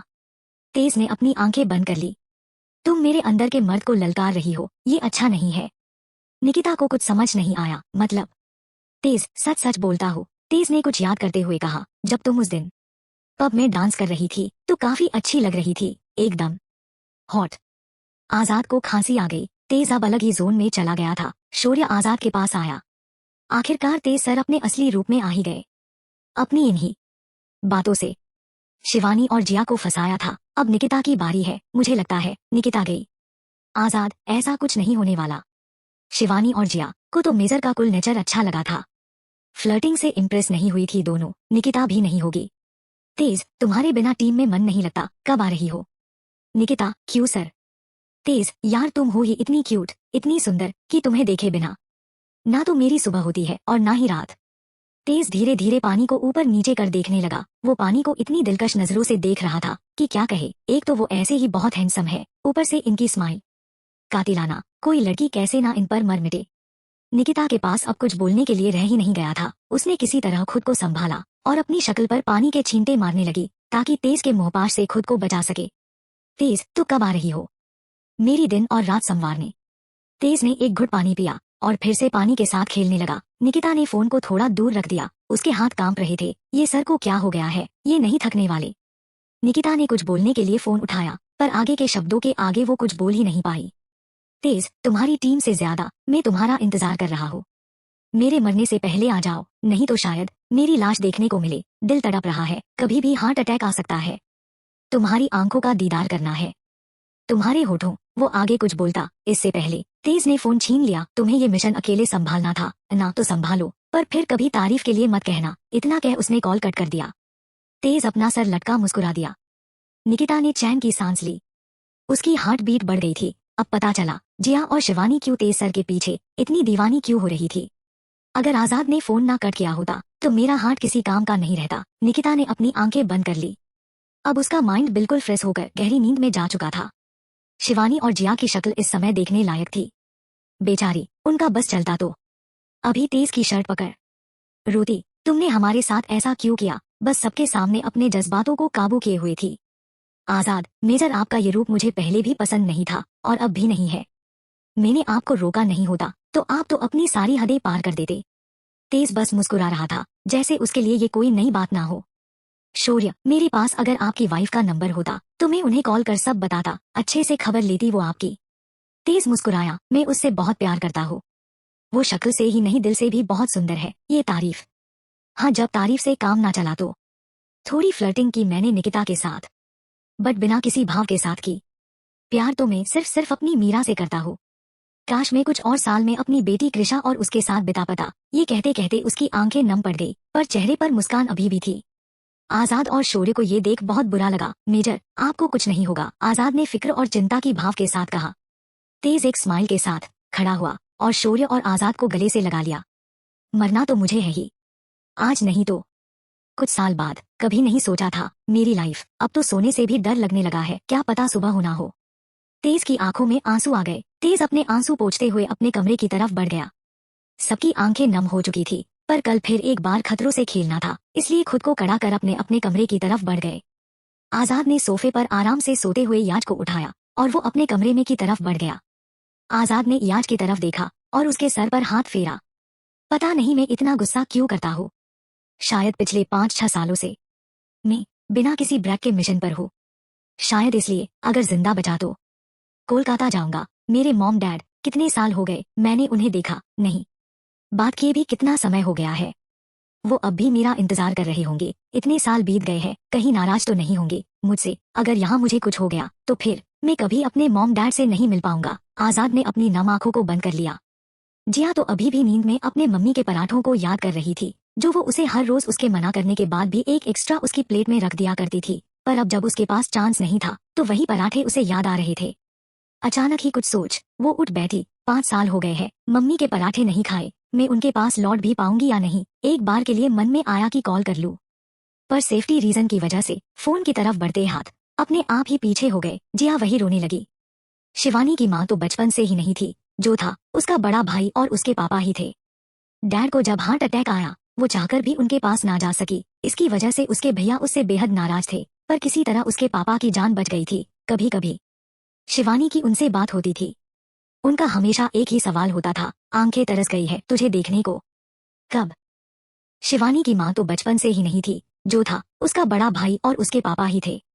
डैड को जब हार्ट अटैक आया वो चाहकर भी उनके पास ना जा सकी। इसकी वजह से उसके भैया उससे बेहद नाराज थे, पर किसी तरह उसके पापा की जान बच गई थी। कभी कभी शिवानी की उनसे बात होती थी। उनका हमेशा एक ही सवाल होता था, आंखें तरस गई है तुझे देखने को, कब आ रही है। इस सवाल का जवाब कभी शिवानी के पास नहीं होता था। वो सच भी तो नहीं बता सकती थी। उसके पापा को यही लगता था कि उनकी बेटी आईपीएस है और उसकी पोस्टिंग दुर्गम इलाकों में होने की वजह से नहीं आ पा रही है। शिवानी, शायद मैं इस मिशन से जिंदा ना लौट पाऊं, पर एक कसक हमेशा रहेगी। भाई आज भी मुझे गलत समझते हैं। ये कहते शिवानी के चेहरे पर दर्द भरी मुस्कान तैर गई। सबकी आंखें नम थी, हर कोई अपने परिवार को याद कर रहा था, सिवाय शौर्य के। वो बिना किसी टेंशन के आराम से सो रहा था, क्योंकि वो जानता था कि परिवार को याद करने से कोई फायदा नहीं है, क्योंकि परिवार खुद उसका ऊपर इंतजार कर रहा है। जब शौर्य छोटा था तो एक बॉम्ब ब्लास्ट में उसने अपने पूरे परिवार को खो दिया था। तब से वो अनाथ आश्रम में पला बढ़ा, अपने दम पर अपनी पढ़ाई कंप्लीट की और आर्मी में आ गया, ताकि वो आतंकवाद को जड़ से खत्म कर सके। वो नहीं चाहता था कि कोई और बच्चा भी अपने परिवार को खोए। मरने का डर शौर्य को कभी था ही नहीं, इसलिए उसने रॉ ज्वाइन कर ली, ताकि आतंकवाद को खत्म कर सके। अब कल चाहे वो मरे या जिंदा रहे, उससे उसे कोई फर्क नहीं पड़ता था, क्योंकि वो जिंदा रहता तो भी उसका इंतजार करने वाला कोई नहीं था, और मरता तो भी उसके पीछे रोने वाला कोई अपना भी नहीं था। तो उसे इस बात की कोई चिंता नहीं थी। आधी रात का समय था। गाजा तैयबा स्कूल के सामने ही खड़ा था। अंदर बाहर चारों तरफ देखते हुए लोग जा रहे थे। गाजा भी उन लोगों में शामिल हो गया। गाजा अंदर गया तो हैरान ही रह गया। स्कूल का हॉल पूरा अलग और अजीब पेंटिंग्स से भरा पड़ा था। वो वही रुक उन पेंटिंग्स को देखने लगा। एक पेंटिंग पर उसकी नजर ठहर गई। वो सबसे सेंटर में थी। उसमें एक टीम थी। आगे एक लड़की जिसके बाल खुले हुए थे और हाथ में गन पकड़े हुए थी। उसके पास में एक लड़का भी था। दोनों दिखने में काफी एक जैसे थे। लड़के के छाती से खून बह रहा था और लड़की तो पूरी तरह से लहूलुहान लग रही थी। वो दोनों किसी को घेरे हुए थे, जैसे वो ना चाहते हो कि वो आगे आते। सामने गन पकड़े, जोकर का मास्क लगाए एक शख्स उन पर गोलियां चलाते हुए दिखाई दे रहा था। नीचे लाशें बिछी हुई थी। पेंटिंग्स तो सब अजीब थी। तभी गाजा के कंधे पर किसी ने हाथ रखा। आप सबके साथ अंदर जाइए, यहाँ आपका कोई काम नहीं है। गाजा मुड़ा तो एक 20 साल का लड़का था, जिसकी एक आंख नहीं थी। गाजा, तैयबा, सुना है वो पेंटर है, तो मैं चाहता हूँ वो मेरे बच्चे को पेंटिंग सिखाए। उस लड़के ने कहा, यहाँ सब इसीलिए ही आते हैं, आप सबके साथ बैठिए, सरकार वहीं मिलेंगे। गाजा सबके साथ एक अजीब सी घुटन भरी जगह आ गया। जहाँ चारों तरफ अंधेरे के सिवाय कुछ नहीं था। थोड़ी देर बाद लाइट ऑन हो गई। वो एक ब्रिज के ऊपर खड़ा था। नीचे जमीन थी ही नहीं बल्कि पानी था और कुछ मगरमच्छ पानी के चारों तरफ तैर रहे थे। ये देख गाजा हैरान रह गया। जबकि बाकी लोग सामान्य हो आगे बढ़ चले, गाजा भी उनके पीछे पीछे हो लिया। अंदर की तरफ बहुत बड़ा हॉल था जहाँ चप्पे चप्पे पर हथियार हाथों में लिए आतंकवादी थे, जिन्हें देख एक पल के लिए गाजा को विश्वास ही नहीं हुआ। वो जैसे जैसे आगे बढ़ रहा था, माहौल काफी खतरनाक होता जा रहा था। हर तरह के हथियार के साथ आतंकवादी तैनात थे। साथ ही दीवारों पर कुछ लाल और ग्रीन बटन लगे हुए थे। साथ ही कुछ अजीब से ड्रैगन के चित्र बने हुए थे जो आग उगल रहे थे। गाजा ने उस चित्र को छूना चाहा तो एक आतंकवादी ने उसे रोक लिया। यहाँ की किसी चीज को हाथ मत लगाना, पता नहीं कौन सी चीज मौत ले आए। यहाँ चारों तरफ खतरा है, चुपचाप आगे जाओ। गाजा चारों तरफ देखते हुए आगे बढ़ चला। उसके पीछे भी कुछ लोग चल रहे थे। अचानक किसी ने मना करने के बाद भी उस ड्रैगन के चित्र को छू लिया। ड्रैगन का चित्र दूसरी साइड खिसक गया। अचानक दीवार में से आग निकलने लगी और साथ ही धुआंधार गोलियां चलाने लगी। वो शख्स और उसके साथ वाला शख्स मारे गए। अचानक लाइट ब्लिंक करने लगी और उसी के साथ वो ड्रैगन वापस अपनी जगह पर आ गया। वो लोग और आगे बढ़ गए। एक कमरे के बाहर बहुत से आतंकवादी तैनात थे। उन आतंकवादी ने दीवार पर लगे डिजिटल लॉक में अपना हाथ रखा और उसी के साथ वो दरवाजा खुल गया। गाजा को लगा कि अंदर कोई कमरा होगा, पर वो तो लिफ्ट थी। सब उसके अंदर चले गए। लिफ्ट ऊपर आई। अब वो चौथी मंजिल पर थे।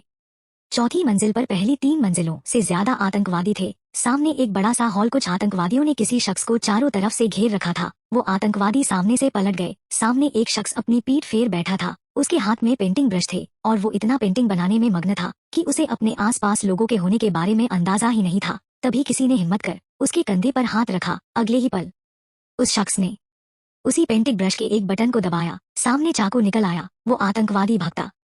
उससे पहले उसकी गर्दन काटी जा चुकी थी। काम के वक्त दखलंदाजी मुझे पसंद नहीं। गाजा उसका चेहरा देखने की पूरी कोशिश कर रहा था, पर सामने पीठ होने की वजह से देख नहीं पा रहा था। वो शख्स पलटा। उसे देख गाजा हैरान रह गया। वो कोई और नहीं, मोहम्मद ही था। तेबा ही मोहम्मद था, जो यहाँ आर्ट स्कूल के नाम पर आतंकवाद का स्कूल चलाता था। गाजा को उसे देख बहुत गुस्सा आ रहा था, पर इस समय उसे जोश से नहीं होश से काम लेना था, नहीं तो वो यहाँ मारा जाता। उसने अपने चेहरे को देखा। उसने अपना चेहरा बदला हुआ था, पर अब जो सामने था उसका खुद का गुरु था, जिसने उसको सब सिखाया था। उसको चकमा देना आसान नहीं था उसके लिए। मोहम्मद सबको एक एक कर आगे बुला रहा था। वो बस सबसे एक ही बात पूछ रहा था, तुम अपने बच्चे से कितना प्यार करते हो? सबके जवाब ना में ही थे। मोहम्मद उन्हें कुछ पैसे दे बच्चे को यहाँ भेजने को कह जाने के लिए कह देता। गाजा की बारी आई। मोहम्मद ने उसे ऊपर से नीचे तक देखा। गाजा ने अपना सर झुका रखा था कि कहीं मोहम्मद उसे पहचान ना ले। मोहम्मद, तुम अपने बच्चे से कितना प्यार करते हो? गाजा ने अपनी आवाज बदली और लड़कियों की आवाज में बोला, मुझे मेरा पागल बच्चा बिल्कुल पसंद नहीं। मैं बस उसे यहाँ हमेशा हमेशा के लिए छोड़ना चाहता हूँ। मोहम्मद के साथ साथ बाकी आतंकवादी भी उसकी आवाज सुनकर हंस दिए। मोहम्मद ने उसके हाथ में कुछ पैसे रखे। कल अपने बच्चे को यहाँ भेज देना। गाजा वहां से चला गया। वो जब तक स्कूल के बाहर नहीं आ गया उसे चैन नहीं मिला। अंदर का माहौल इतना ज्यादा घुटन भरा था कि गाजा खुद सांसें नहीं ले पा रहा था, तो बाकी सबका तो क्या ही हॉल होने वाला था। हर तरफ खतरा। बाहर से देखने पर यह स्कूल जितना सामान्य लग रहा था, अंदर से उससे कई ज्यादा खतरनाक था। अब उसे लग रहा था कि वो गाजा से अपना बदला नहीं ले पाएगा। टीम मारी जाएगी और वो भी। उसे समझ नहीं आ रहा था कि वो अब क्या करे। लगभग सुबह के 4 बज रहे थे। गाजा ने पहले निकिता को सब बताना ही सही समझा। वो नहीं चाहता था कि निकिता बिना सोचे समझे यहाँ आए और अपनी जान से हाथ धो बैठे। गाजा जब घर पहुंचा, निकिता पहले से ही तैयार थी। उसके पास जितने हथियार थे उसने वो अपने पास रख लिए थे, पर गाजा ने उसे सामने से रोक दिया। निकिता कुछ समझ नहीं पाई। गाजा ने उन्हें सब बताया तो वो वहीं सर पकड़ बैठ गई। उसे इस समय हर तरह से ट्रेंड कमांडोज की जरूरत थी। उसे अपनी टीम की जरूरत थी। निकिता को नहीं मालूम था कि टीम भी उसी जगह जा रही है जहां से गाजा मुश्किल से बचकर आया है। ना ही टीम को पता था कि वो इतनी खतरनाक जगह है। निकिता ने किसी तरह हिम्मत कर आजाद को कॉल किया। उसे लग रहा था कि आजाद उसे स्वार्थी समझेगा, पर उसके पास कोई और रास्ता नहीं था।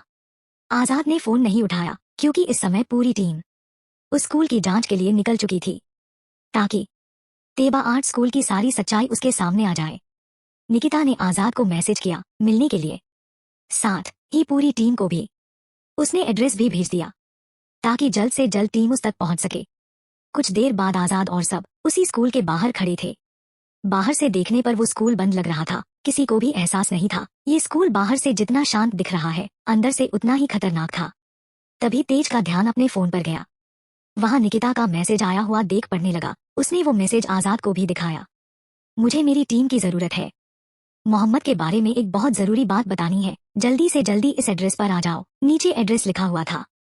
आजाद, इसे हमारी जरूरत है। अचानक, तेज, चलते हैं, ये सब बाद में भी देख लेंगे, ये स्कूल यही रहने वाला है। सबने हमें सर हिलाया तो आजाद भी मान गया। कुछ घंटों बाद वो किसी तरह उस एड्रेस पर पहुंचे। शायद कोई फूलों से सजा गार्डन था जिसकी कुछ दूरी पर फूलों से सजा घर था। ऐसे तो वो गली से होकर आए थे, पर यहाँ सब कुछ सुनसान था, जैसे यहाँ के लोग ये जगह छोड़कर यहाँ से जा चुके हो। आसपास कोई नहीं था। शायद इसलिए गाजा ने अपने लिए ये जगह चुनी ताकि कोई उस तक ना पहुंच पाए। आजाद, तेज और टीम निकिता की तरफ बढ़ गए जो गार्डन में खड़ी कुछ फूलों को देख रहे थे। आजाद आगे बढ़ा पर गाजा को देख उसके कदम वहीं रुक गए। वो भी निकिता के साथ ही था। आजाद को इस वक्त निकिता पर बहुत गुस्सा आ रहा था। वो ऐसे कैसे किसी आतंकवादी से हाथ मिला सकती है। मैं ये देखने के लिए इतना जरूरी काम छोड़ कर आया। आजाद पलट कर जाने लगा तो तेज ने रोक लिया। पहले बात तो सुन लेते। आजाद, सुनने को बचा ही क्या। गाजा एक आतंकवादी है और मैं इसका साथ नहीं दे सकता। निकिता पलटी और सबके पास आ गई। तेज के अलावा सब उसे शक की निगाहों से देख रहे थे। निकिता, हाँ, मैंने इस मिशन के लिए गाजा की मदद ली है और हाँ, मुझे इस मिशन के लिए तुम सब की भी जरूरत है। शिवानी, सॉरी निकिता, मैं तुम्हारे साथ हूँ पर एक आतंकवादी का साथ नहीं दे सकती। जिया और शौर्य ने भी वही कहा जो शिवानी ने कहा। आजाद, हम तुम्हारे लिए यहाँ आए थे। उसे तो इस वक्त जेल में होना चाहिए। इसकी वजह से मैंने अपनी लाइफ के 5 साल बर्बाद किए हैं। महीनों यातनाएं सही है, मैं तुम्हारा साथ नहीं देने वाला। निकिता, हम मोहम्मद के बारे में कुछ बात करने वाले थे। मोहम्मद तक पहुंचने में ये हमारी मदद कर रहा है और गाजा मोहम्मद तक पहुंच भी गया है। हमें इस वक्त सक्सेस पर फोकस करना चाहिए, ना कि इस पर कि वो हमें कैसे मिली। इस समय हमारे लिए यही इम्पोर्टेंट है कि हम सब भूल एक साथ रहे। मोहम्मद काफी खतरनाक है। वो हमें इतनी बार चकमा दे चुका है कि हम इस बार कोई गलती नहीं कर सकते। आजाद ने आगे कुछ सुना ही नहीं। वो कार में बैठा और वहां से निकल गया। निकिता ने एक गहरी सांस ली। ये कभी नहीं बदलेंगे। शौर्य, हम कैसे विश्वास करें कि गाजा हमें इस बार धोखा नहीं देगा। ये सुन गाजा सामने आया। हमारे दुश्मन एक ही है। हाँ, मैं ये नहीं कह सकता कि मैं उसे जिंदा छोड़ दूंगा। मरना तो है ही उसे, चाहे तुम सब मेरी जान ले लो। तुम लोगों के पास कोई और रास्ता नहीं है मेरी बात मानने के अलावा। शिवानी, रास्ता तो है हमारे पास। हम तैयबा तक पहुंच चुके हैं, उसके जरिए हम मोहम्मद तक भी पहुंच जाएंगे। जिया, तैयबा आर्ट स्कूल, वहीं गए थे हम, पर तुम्हारे बुलाने पर यहाँ आ गए। ये सुन निकिता ने अपना सर पीट लिया। तेज, क्या हुआ। निकिता ने उन्हें सब एक्सप्लेन कर दिया। गाजा ने भी अपनी तरफ का सब बता दिया। तेज परेशान हो उठा। हमें आजाद को रोकना होगा। तेज और बाकी सब ने आजाद को कॉल किए पर आजाद ने एक का भी कॉल नहीं उठाया। अब तेज ने सीधा चीफ को फोन किया। चीफ, मुझे पूरी आर्मी चाहिए यहाँ पर। एयरफोर्स भी। तैयबा आर्ट स्कूल पर चारों तरफ से हमला होना चाहिए। सर्जिकल स्ट्राइक का वक्त आ गया है। चीफ, इसके लिए मुझे कुछ टाइम लगेगा। कुछ अधिकारियों से बात करनी होगी। तेज ने ज्यादा समय ना गवाते हुए सीधे पूछा, कितना समय। चीफ, बस कुछ घंटे, फिर हमारी एयरफोर्स और लड़ाके तैयार है। मैं अभी हमारी अफगानी टीम को सक्रिय करता हूँ, वो तुम तक पहुंच जाएगी। तेज ने कॉल कट कर दिया। हमें चलना होगा। आजाद ने खुद को खतरे में डाल लिया है। आज या तो मोहम्मद मरेगा या हम उसे जिंदा पकड़ कर ले जाएंगे। गाजा को ये सुन खुशी हुई। वो यही तो चाहता था, सिर्फ इसलिए टीम का साथ दे रहा था। वही मोहम्मद, जिसे किसी चीज का डर ही नहीं था। थोड़ी ही देर में एक हेलीकॉप्टर स्कूल की छत पर उतरा। ये देश छोड़कर जाने का वक्त आ गया है, पर जाते जाते सारे सबूत तो मिटा दूं। मोहम्मद ने उस एक आंख वाले लड़के की तरफ देखा। काम हो गया। उस लड़के के चेहरे पर शैतानी मुस्कुराहट आ गई। पूरे आर्ट स्कूल में टाइम बॉम्ब लगा दिए गए हैं। सिर्फ आधा घंटा, तब तक आप और हम सब इस आर्ट स्कूल से दूर जा चुके होंगे। मोहम्मद मुस्कुराया। उसने उस लड़के का कंधा थपथपाया और जल्द से जल्द अपनी पेंटिंग्स समेटने लगा। अब क्या होगा आगे। Chapter 48, last episode. मोहम्मद यहाँ से भागने का प्लान बना चुका था। उसने यहाँ से सारे सबूत मिटाने के लिए पूरे स्कूल में टाइम बॉम्ब रख दिए थे जो कि आधे घंटे में फटने वाले थे। मोहम्मद, वो बच्चे आ गए। उस एक आंख वाले लड़के ने हाँ में सर हिलाया। उन्हें यहाँ से पहले ही भेजा जा चुका है, पर एक बच्चा नहीं आया। मोहम्मद, कौन। उस एक आंख वाले लड़के ने एक पेपर निकाला और सभी बच्चों के पेरेंट्स के नाम देखने लगा। ये कोई सरफराज है जिसको अपने पैसे दिए थे, पर उसका बच्चा गायब है। मोहम्मद सोच में पड़ गया। उसे समझते देर ना लगी कि वो कोई और नहीं गाजा ही था। मोहम्मद, मुझे अभी के अभी निकलना होगा, तुम भी निकलो। तभी एक आदमी हथियार लिए वहां आया। बाहर हाथ में गन लिए कोई खड़ा है। अभी तक तो उसे नहीं पता कि हम यहाँ हैं, पर अगर वो आगे बढ़ा तो हम तक पहुंच जाएगा। मोहम्मद, कौन है वो? सब सीसीटीवी कैमरे ऑन करो। उस एक आंख वाले लड़के ने हमें सर हिलाया और एक रिमोट निकाल ग्रीन बटन दबा दिया। उसी के साथ पास वाली दीवार खिसकी और एक बहुत बड़ी एलईडी स्क्रीन सामने आ गई, जिसमें पूरा स्कूल साफ साफ दिख रहा था। उस एक आंख वाले लड़के ने स्क्रीन पर कुछ हाथ चलाए और पहली मंजिल की सारी फुटेज सबके सामने आ गई, जिसमें आजाद गन लेकर खड़ा था और उन तस्वीरों को देख रहा था। आजाद की नजर उस तस्वीर पर जा टिकी जिसमें एक लड़का और लड़की किसी पर गन ताने हुए थे और जिस पर उन्होंने गन तान रखी थी उसने जोकर का मास्क लगाया हुआ था। ये देख आजाद को सब कुछ याद आ गए। ये तस्वीर अरहान और आन्या की थी और जिस लड़के को वो आगे आने से रोक रहे थे वो कोई और नहीं, आजाद ही था। आजाद को विश्वास नहीं हो रहा था कि आखिर तैयबा का उससे क्या संबंध है। एक पल के लिए वो दिन उसकी आंखों के सामने आ गया। आजाद को गोली लग चुकी थी, इसलिए अरहान और आन्या उसे पीछे रख रहे थे। सामने मुनीर उन पर गन ताने खड़ा था। अरहान और आन्या को भी गोली लगी थी। मुनीर ने एक बार फिर अरहान और आन्या पर गोली चला दी। आजाद ने भी सामने से गोली चलाई, जो कि सीधे मुनीर के सर के आर पार हो गई। आजाद ने अपनी सीने पर हाथ रख लिया जहां से खून बह रहा था। मुनीर वही गिर पड़ा और उसके बाद अरहान और आन्या की भी हिम्मत जवाब दे गई, वो भी वही गिर पड़े। आजाद ने अरहान और आन्या को उठाने की कोशिश की, पर उसका खुद का खून इतना बह चुका था कि वो खुद भी बेहोश हो गया। जब उसे होश आया, सिर्फ वो ही पूरी टीम में अकेला बचा था, सिर्फ और सिर्फ अरहान और आन्या की वजह से। उन दोनों ने अपनी जान दे दी। आजाद की आंखें नम हो चली। तभी उसे अपनी गर्दन पर कुछ महसूस हुआ। आजाद ने अपनी गर्दन को छुआ, एक नशीली सुई थी। कुछ ही देर बाद आजाद बेहोश हो गया। मोहम्मद वहां आया। इसकी टीम की वजह से मुनीर कश्मीर को जीत नहीं पाया, नहीं तो आज कश्मीर हमारा होता। मुनीर मेरा बेटा, आखिर मुझे मौका मिल ही गया। इसी ने मेरे बच्चे को मारा था और आज ये भी मरेगा। ले जाओ और इसे बांध दो। धमाके में ये भी मारा जाएगा। कुछ आतंकवादी आगे आए और आजाद को उठाकर ले गए। उस एक आंख वाले लड़के ने कहा, समय बीत रहा है सरकार, आपको निकलना चाहिए। मोहम्मद ने हमें सर हिलाया।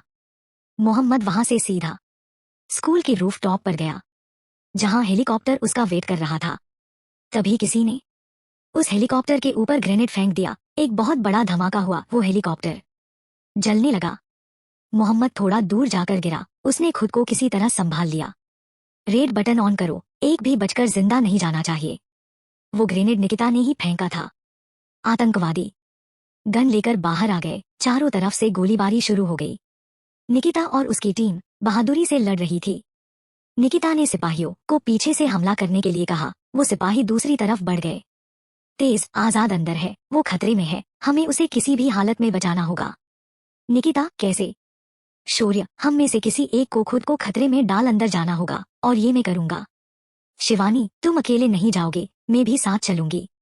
जिया, फिर तो मुझे भी जाना चाहिए, तुम दोनों अकेले कुछ नहीं कर पाओगे। निकिता, हम दावत पर नहीं जा रहे, मरने जा रहे हैं, पता नहीं जिंदा भी लौटे या नहीं। तुम तीनों यही रुको, यहाँ की जिम्मेदारी संभालो। मैं और तेज अंदर जा रहे हैं, तुम तीनों की जरूरत अभी यहाँ है। तेज, पहले आगे का रास्ता साफ करो, तभी हम अंदर जा पाएंगे।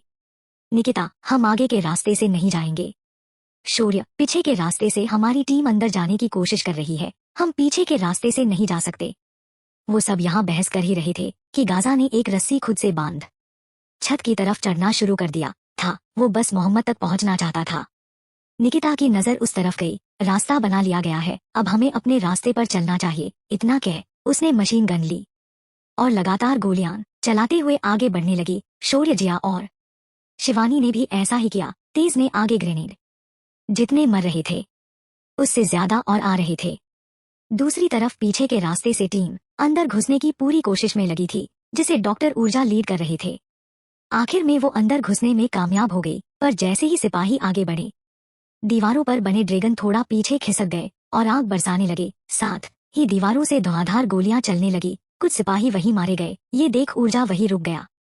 उसने कुछ इशारा किया, सब नीचे लेट रेंग कर अंदर जाने लगे। एक अंधेरे कमरे में आजाद बंधा पड़ा था। उसे अब होश आ रहा था। मैं यहाँ आजाद ने खुद को खोलने की कोशिश की। थोड़ी मशक्कत के बाद आखिरकार उसने खुद को खोल ही लिया। आजाद ने धीरे से अपनी गर्दन पर हाथ फेरा। वो क्या था? आजाद उस अंधेरे कमरे से बाहर निकल आया। वो थोड़ा आगे बढ़ा ही था कि उसके कदम वहीं रुक गए। पुल बीच में से टूटा हुआ था। नीचे भूखे मगरमच्छ मुंह खोले बैठे थे। उन लोग ने आजाद को यहाँ बांध पुल बीचने से तोड़ कर चले गए ताकि आजाद दूसरी तरफ ना जा सके। जाए तो सीधा मगरमच्छों का खाना बन जाए। आजाद ने इधर उधर देखा। नीचे जाने का कोई रास्ता नहीं था, इसलिए वो ऊपर रूफटॉप की तरफ बढ़ गया। सेफ्टी के लिए उसने वहां सजावट के लिए रखी तलवार उठा ली। उसकी गन तो पहले ही उठाकर ले गए थे। खुद की सेफ्टी के लिए ये तलवार उसका आखिरी सहारा थी। उस एक आंख वाले लड़के ने मोहम्मद के कान में धीरे से कहा, समय बीत रहा है सरकार, हमने पुल भी तोड़ दिया है, नीचे जा नहीं सकते और कुछ मिनटों बाद ऊपर तो पहुंच ही जाएंगे। उस लड़के ने डरते हुए कहा। मोहम्मद ने उस एक आंख वाले लड़के को गुस्से से घूरा और अगले ही पल चाकू उसके गले में घोंप दिया और चिल्लाते हुए कहा, किसी और को डर लग रहा है? सबने ना में सर हिला दिया। तभी गाजा रस्सी के सहारे छत पर कूदा और कोई कुछ समझ पाता इससे पहले उसने ग्रेनेड उन आतंकवादियों की तरफ फेंका जो उसकी तरफ बढ़ रहे थे। सब वही हवा में उड़ गए। मोहम्मद पीछे से भागने लगा तो आजाद ने उसे पीछे से पकड़ उसकी गर्दन पर तलवार रख दी। हथियार नीचे रखो वरना अपने सरकार को मरते हुए देखोगे। मोहम्मद ने कुछ इशारा किया। सबने इशारा समझ लिया। तभी मोहम्मद ने अपना अंगूठा दिखाया और इसी के साथ उन आतंकवादियों ने हथियार नीचे रखने का नाटक किया, पर अगले ही पल एक रिमोट का बटन दबा दिया। आजाद के नीचे की जमीन खिसक गई। आजाद अंदर जा गिरा। गाजा आगे बढ़ा, पर उसे भी आतंकवादियों ने पकड़ लिया।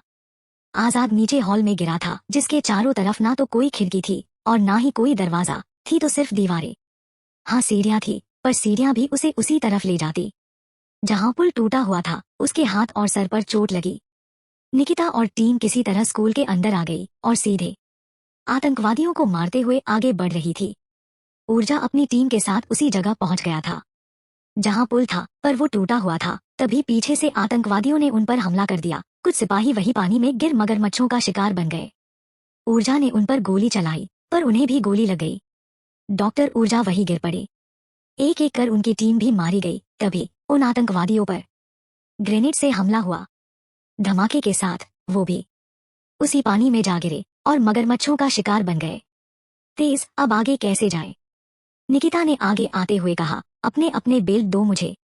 शौर्य, जिया, शिवानी और तेज ने अपने बेल्ट निकाल निकिता को दे दिए। निकिता ने उन बेल्ट को अपने बेल्ट से जोड़ा। निकिता ने आगे की तरफ देखा। किसी तरह अगर ये बेल्ट सामने किसी चीज में अटक जाए तो हम उस तरफ जा सकते हैं। निकिता ने 2 बार कोशिश की, पर बेल्ट वहां तक पहुंच तो रहा था, पर फिर वापस निकिता की तरफ आ जाता। बेल्ट अटक ही नहीं रहा था। निकिता ने एक बार फिर कोशिश की। इस बार बेल्ट आजाद ने पकड़ लिया। निकिता उसे देख हैरान रह गई।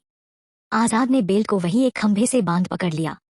आ जाओ, आजाद चिल्लाया, जल्दी करो। तेज, चलो। टीम ने बेल्ट को रस्सी की तरह पकड़ लिया और उससे लटक गए। धीरे धीरे सब आगे बढ़ रहे थे। जिया ने नीचे देखा। मगरमच्छ अभी भी ऊपर की तरफ कूद देख रहे थे, शायद इस इंतजार में कि कोई गिरे और इनकी पेट पूजा हो। जिया ने आंखें बंद कर ली। निकिता, आराम से, डरो मत। आजाद ने तेज, शिवानी और शौर्य और जिया को ऊपर खींच लिया, पर निकिता अभी भी पीछे थी, जो सबको आगे भेज पीछे से आ रही थी ताकि सब सुरक्षित पहुंच जाए। जिया, जल्दी आओ। निकिता, कोशिश कर रही हूँ। शिवानी, जल्दी आओ। सबने अपना हाथ निकिता की तरफ बढ़ा दिया। शौर्य, पकड़ो निकिता। शिवानी, पकड़ो। आजाद की नजर बेल्ट पर गई, जो अभी खुलने वाला था। आजाद और तेज ने दौड़कर उसे पकड़ लिया। निकिता गिरती उससे पहले शौर्य, शिवानी और जिया ने उसका हाथ थाम उसे ऊपर खींच लिया। आजाद और तेज ने बेल्ट छोड़ दिया। उसी के साथ वो पानी में गिर गया। आजाद, तुम सब। निकिता, तुम्हारी वजह से हम फंस चुके हैं, अब वापस कैसे जाएंगे? आजाद, ये सब तुम्हारी वजह से हुआ है, तुम बता देती तो मैं यहाँ आता ही नहीं। निकिता, तुम कभी सुनते हो मेरी? कितनी कोशिश की थी मैंने बताने की, पर नहीं। तेज, अरे बस करो, सब मौत के मुंह में खड़े हैं। और तुम सब। उसने इतना कहा ही था कि आतंकवादियों ने उन पर गन तान दी। चलो, कोई भी होशियारी की तो यही भुन दिए जाओगे। निकिता, आजाद, शौर्य, तेज, शिवानी और जिया एक दूसरे की तरफ देखने लगे। तेज ने उन सबको शांत रहने का इशारा किया। तभी मोहम्मद के साथ कुछ आतंकवादी गाजा को पकड़े नीचे आए। गाजा खुद को छुड़ाने की कोशिश कर रहा था। मोहम्मद, अच्छा हुआ सब एक साथ ही मिल गए, मेरे सारे दुश्मन एक साथ मारे जाएंगे। मोहम्मद आजाद के पास आया। तुमने मेरे बच्चे पर गोली चलाई थी ना? आजाद हैरान रह गया। मोहम्मद, मुनीर मेरा बेटा था, उसके मरने का दुख ना होता। अगर कश्मीर हमें मिल गया होता, तुम्हारी वजह से हमारे मंसूबे बर्बाद हो गए। आजाद गुस्से में मोहम्मद को देखने लगा। एक आतंकवादी ने मोहम्मद के कान में कुछ कहा, जिसे सुन मोहम्मद परेशान हो गया। क्या टाइम बॉम्ब फटने में सिर्फ 2 मिनट बचे हैं? टीम ये सुन हैरान हो गई। मोहम्मद रूफ टॉप की तरफ बढ़ चला। एक और हेलीकॉप्टर तैयबा आर्ट स्कूल की छत पर लैंड हुआ था। ये देख, तेज ने हमले का इशारा किया। इसी के साथ निकिता ने अपने पीछे गन ताने खड़े शख्स के पैर पर मार उसकी गर्दन पकड़ पलट दिया। आजाद ने सीधा कोहनी मारी, वो वही अपना मुंह पकड़कर गिर गया। तेज ने एक साथ 2 आतंकवादियों को गर्दन से पकड़ा और घुमाकर उन दोनों को पटक दिया। शौर्य ने अपने दोनों पैरों से पलटी खाते हुए आतंकवादी की गर्दन को जकड़ तोड़ दिया। जिया ने एक जोरदार मुक्का मारा और अगले बंदे को गोलियों से भून दिया। शिवानी ने घूमते हुए सामने खड़े शख्स को लात मारी और घुमाकर उसकी गर्दन तोड़ दी। तभी जिया को गोली लगी। सब चिल्ला उठे। निकिता ने गुस्से में एक ही साथ सबको गोलियों से भून दिया। तेज, निकिता, आजाद, शिवानी, शौर्य जल्दी से जिया के पास आए। जिया ने अटकते हुए कहा, जाओ मोहम्मद, बचकर नहीं भागना चाहिए, बॉम्ब फटने वाला है, सिर्फ 1 मिनट बचा है। सबकी आंखों में आंसू आ गए। जिया, जाओ, मेरी आखिरी इच्छा, मेरी मम्मी के पराठे, तुम सब पूरा करोगे ना? जिया की आंखों में आंसू आ गए। सबने रोते हुए जिया के हाथ पर अपना हाथ रखा। जिया हमेशा हमेशा के लिए अपनी आंखें मूंद चुकी थी। सबकी आंखों में आंसू आ गए। तभी ऊपर से गोली चलने की आवाज आई। सब रूफटॉप की तरफ भागे। मोहम्मद हेलीकॉप्टर में चढ़ने की कोशिश कर रहा था। गाजा ने मोहम्मद के पैर पकड़ रखे थे। मोहम्मद, छोड़। गाजा उस पर लगातार गोलियां चला रहा था, पर गाजा उसे छोड़ने के लिए तैयार नहीं था। उसका पूरा शरीर लहूलुहान हो चला था। तेज ने आगे बढ़ मोहम्मद की गर्दन पकड़ उसे हेलीकॉप्टर से दूर धकेल दिया। अचानक पीछे से और आतंकवादी आ गए। सब हैरान रह गए। आखिरी के 40 सेकेंड सा। मोहम्मद, अगर मैं जिंदा नहीं जा पाया तो तुम में से किसी को जिंदा नहीं जाने दूंगा। तभी ऊपर से फाइटर प्लेन ने उन पर हमला कर दिया। एयरफोर्स रस्सी के सहारे नीचे लटक अपना हाथ आगे बढ़ा रही थी ताकि वो सब समय रहते टीम को बचा पाए। गाजा लड़खड़ाते हुए खड़ा हुआ और मोहम्मद की तरफ बढ़ गया। आतंकवादियों और एयरफोर्स में जंग छिड़ गई। मोहम्मद ने गाजा को धक्का दिया, वो वही गिर पड़ा। उसके शरीर से खून बह रहा था। मोहम्मद हेलीकॉप्टर में बैठ गया। टीम उसकी तरफ बढ़ी, पर उन्हें गोली लग चुकी थी। शिवानी, शौर्य, आजाद और निकिता नीचे गिर पड़े। गाजा और तेज किसी तरह खड़े हुए मोहम्मद की तरफ दौड़ गए। हेलीकॉप्टर उड़ता उससे पहले वो दोनों उससे लटक गए। निकिता और आजाद हिम्मत कर खड़े हुए। निकिता और आजाद हेलीकॉप्टर की तरफ दौड़ पड़े। शौर्य ने शिवानी की तरफ देखा। आज मेरी मर्जी के बिना मौत भी नहीं छू सकती। शिवानी, मुझे भी नहीं। शौर्य और शिवानी ने कसकर एक दूसरे का हाथ पकड़ लिया और हेलीकॉप्टर की तरफ दौड़ उसे चारों तरफ से घेर लिया। शौर्य और शिवानी ने पायलट को गोलियों से भून दिया। तेज और गाजा ने मोहम्मद को खींचकर बाहर निकाला। एक धमाका हुआ। टाइम बॉम्ब एक एक कर फटने लगे थे। मोहम्मद, मुझे जाने दो, तुम सबको मरने का शौक है तो मरो। तभी सामने से एक आतंकवादी ने निकिता पर गोली चला दी। उसका पहले ही खून बहुत बह चुका था। वो वही गिर पड़ी। आजाद चिल्लाया। उसने उस आतंकवादी को गोलियों से भून दिया। तेज, तू अब नहीं बचेगा। गाजा, मैं इसे मारकर मरना चाहता हूँ। इतना कह वो मोहम्मद को घसीटते हुए अंदर की तरफ दौड़ पड़ा। अचानक उस तरफ बॉम्ब फटा। गाजा और मोहम्मद दूर जा गिरे। अल्लाह! गाजा के आखिरी शब्द सबकी आंखें नम हो चली। उसी के साथ तेज भी वही गिर पड़ा। एक बहुत बड़ा धमाका हुआ। इसी के साथ कुछ लाशें इधर उधर बिखर गई। पूरा स्कूल अब मलबे में तब्दील हो चुका था। चारों तरफ सिर्फ आग थी और कुछ नहीं। जो भी उस वक्त वहां था, उनकी लाशें टुकड़ों में बन चुकी थी। 2 दिन बाद तेज को होश आया। उसकी बेटी कृषा उसके पास बैठी थी। Tej, Krisha, Krisha, I love you papa, you are my hero. तभी पलाजो और कुर्ती पहने एक सुंदर सी लड़की अंदर आई और तेज के पास बैठ गई। उसे देख तेज मुस्कुरा दिया। मीरा। मीरा ने तेज के सीने पर एक मुक्का जमाया। तेज खांस दिया। मीरा, जब देखो तब अपनी मनमानी करते रहते हैं। आपको पता है, आप पूरे 2 दिन से बेहोश थे। मेरी तो जान निकल गई थी। तेज मुस्कुराया। मेरी जान की जान इतनी सस्ती नहीं है। मीरा ने तेज के हाथ में अपना हाथ फंसाया और रोते हुए बोली, आपके लिए खुशखबरी है। तेज, तो रो क्यों रही हो? खुशखबरी है तो हंसकर बोलो। तुम्हें पता है ना, मैं तुम्हारी आंखों में आंसू नहीं देख सकता। तभी कृषा खांस दी तो उन दोनों का ध्यान कृषा की तरफ गया। मीरा ने तेज का हाथ छोड़ दिया और मुस्कुराते हुए अपनी नजरें फेर ली। कृषा, ओहो मम्मा पापा, आप तो लव बर्ड्स की तरह कहीं भी शुरू हो जाते हो। मम्मा आप पापा को खुशखबरी बताती क्यों नहीं? मैं आज बहुत खुश हूँ। तेज को कुछ समझ नहीं आ रहा था। क्या खुशखबरी? मीरा, वो आपके सर में जो गोली थी उसे ऑपरेशन के जरिए निकाल दिया गया है। तेज हैरान रह गया। बट ये कैसे पॉसिबल है? डॉक्टर का कहना था कि अगर मेरा ऑपरेशन हुआ तो 99% चांसेस थे कि मैं मर जाऊंगा। मीरा ने तेज के मुंह पर हाथ रख दिया। फिर से ऐसी बात मत करना। आपकी जान बचाने के लिए डॉक्टर्स को ये रिस्क लेना पड़ा। वाहिगुरु ने मेरी मदद की। मेरी सुन ली। देखो, आप बच गए। ऑपरेशन सफल हुआ। अब आपको कोई खतरा नहीं है। ये सुन तेज की आंखें बड़ी बड़ी हो गई। मीरा ने तेज के होठों पर से अपना हाथ हटा लिया। तेज, बाकी सब कहाँ है? कैप्टन कहाँ है? मीरा को कुछ समझ नहीं आया। कौन कैप्टन? और आपके साथ कौन था? तेज ने अपनी आंखें बंद कर ली। मीरा को उसकी टीम उसके मिशन के बारे में कुछ नहीं पता था। उसे समझ नहीं आ रहा था कि वो कैसे अपनी टीम के बारे में जाने। कृषा ने तेज को गले लगा लिया। एम सॉरी पापा, आप हमेशा मेरे हीरो थे। मैंने आपको बहुत मिस किया। तेज ने कृषा के सर पर हाथ फेरा। मैं तुमसे नाराज नहीं हूँ। तेज ने खड़े होने की कोशिश की। मीरा, लेटे रहिए, आपका ऑपरेशन हुआ है। तेज, मैं ठीक हूँ। मुझे बस डॉक्टर से कुछ बात करनी है। तेज अपनी टीम को लेकर बहुत परेशान हो रहा था। मीरा, आप लेटे रहिए चुपचाप। क्या बात करनी है मुझे बोल दीजिए, मैं कर लूंगी। तेज, सिर्फ मैं ही बात कर सकता हूँ, तुम नहीं। तेज ने उठने की कोशिश की। तभी उसके रूम में चीफ एंटर हुए। चीफ को देख तेज ने चैन की सांस ली। तेज, मीरा तुम कृषा को लेकर जाओ, मुझे इनसे कुछ जरूरी बात करनी है, मेरे सीनियर है ये। मीरा ने हाँ में सर हिलाया और कृषा को लेकर बाहर चली गई। चीफ, बैठे रहो, जानता हूँ तुम अपनी टीम के लिए परेशान हो। तेज, हाँ सब ठीक तो है ना? हम तो वहाँ, हम बचे कैसे? मुझे तो लगा ये मेरा आखिरी मिशन था। चीफ उनके पास आकर बैठे। एयरफोर्स ने तुम सबको बचा लिया और इंडिया ले आई। तेज, हमने जिया को खो दिया, गाजा भी मारा गया, हम मोहम्मद को जिंदा नहीं ला पाए। चीफ, कोई बात नहीं, फिर भी हमारा मिशन सक्सेसफुल रहा। हम जो सोचे हमेशा वैसा ही हो, ये जरूरी तो नहीं। तेज, सब कहाँ है? मुझसे मिलने क्यों नहीं आए? चीफ ये सुन थोड़ा परेशान हो गए।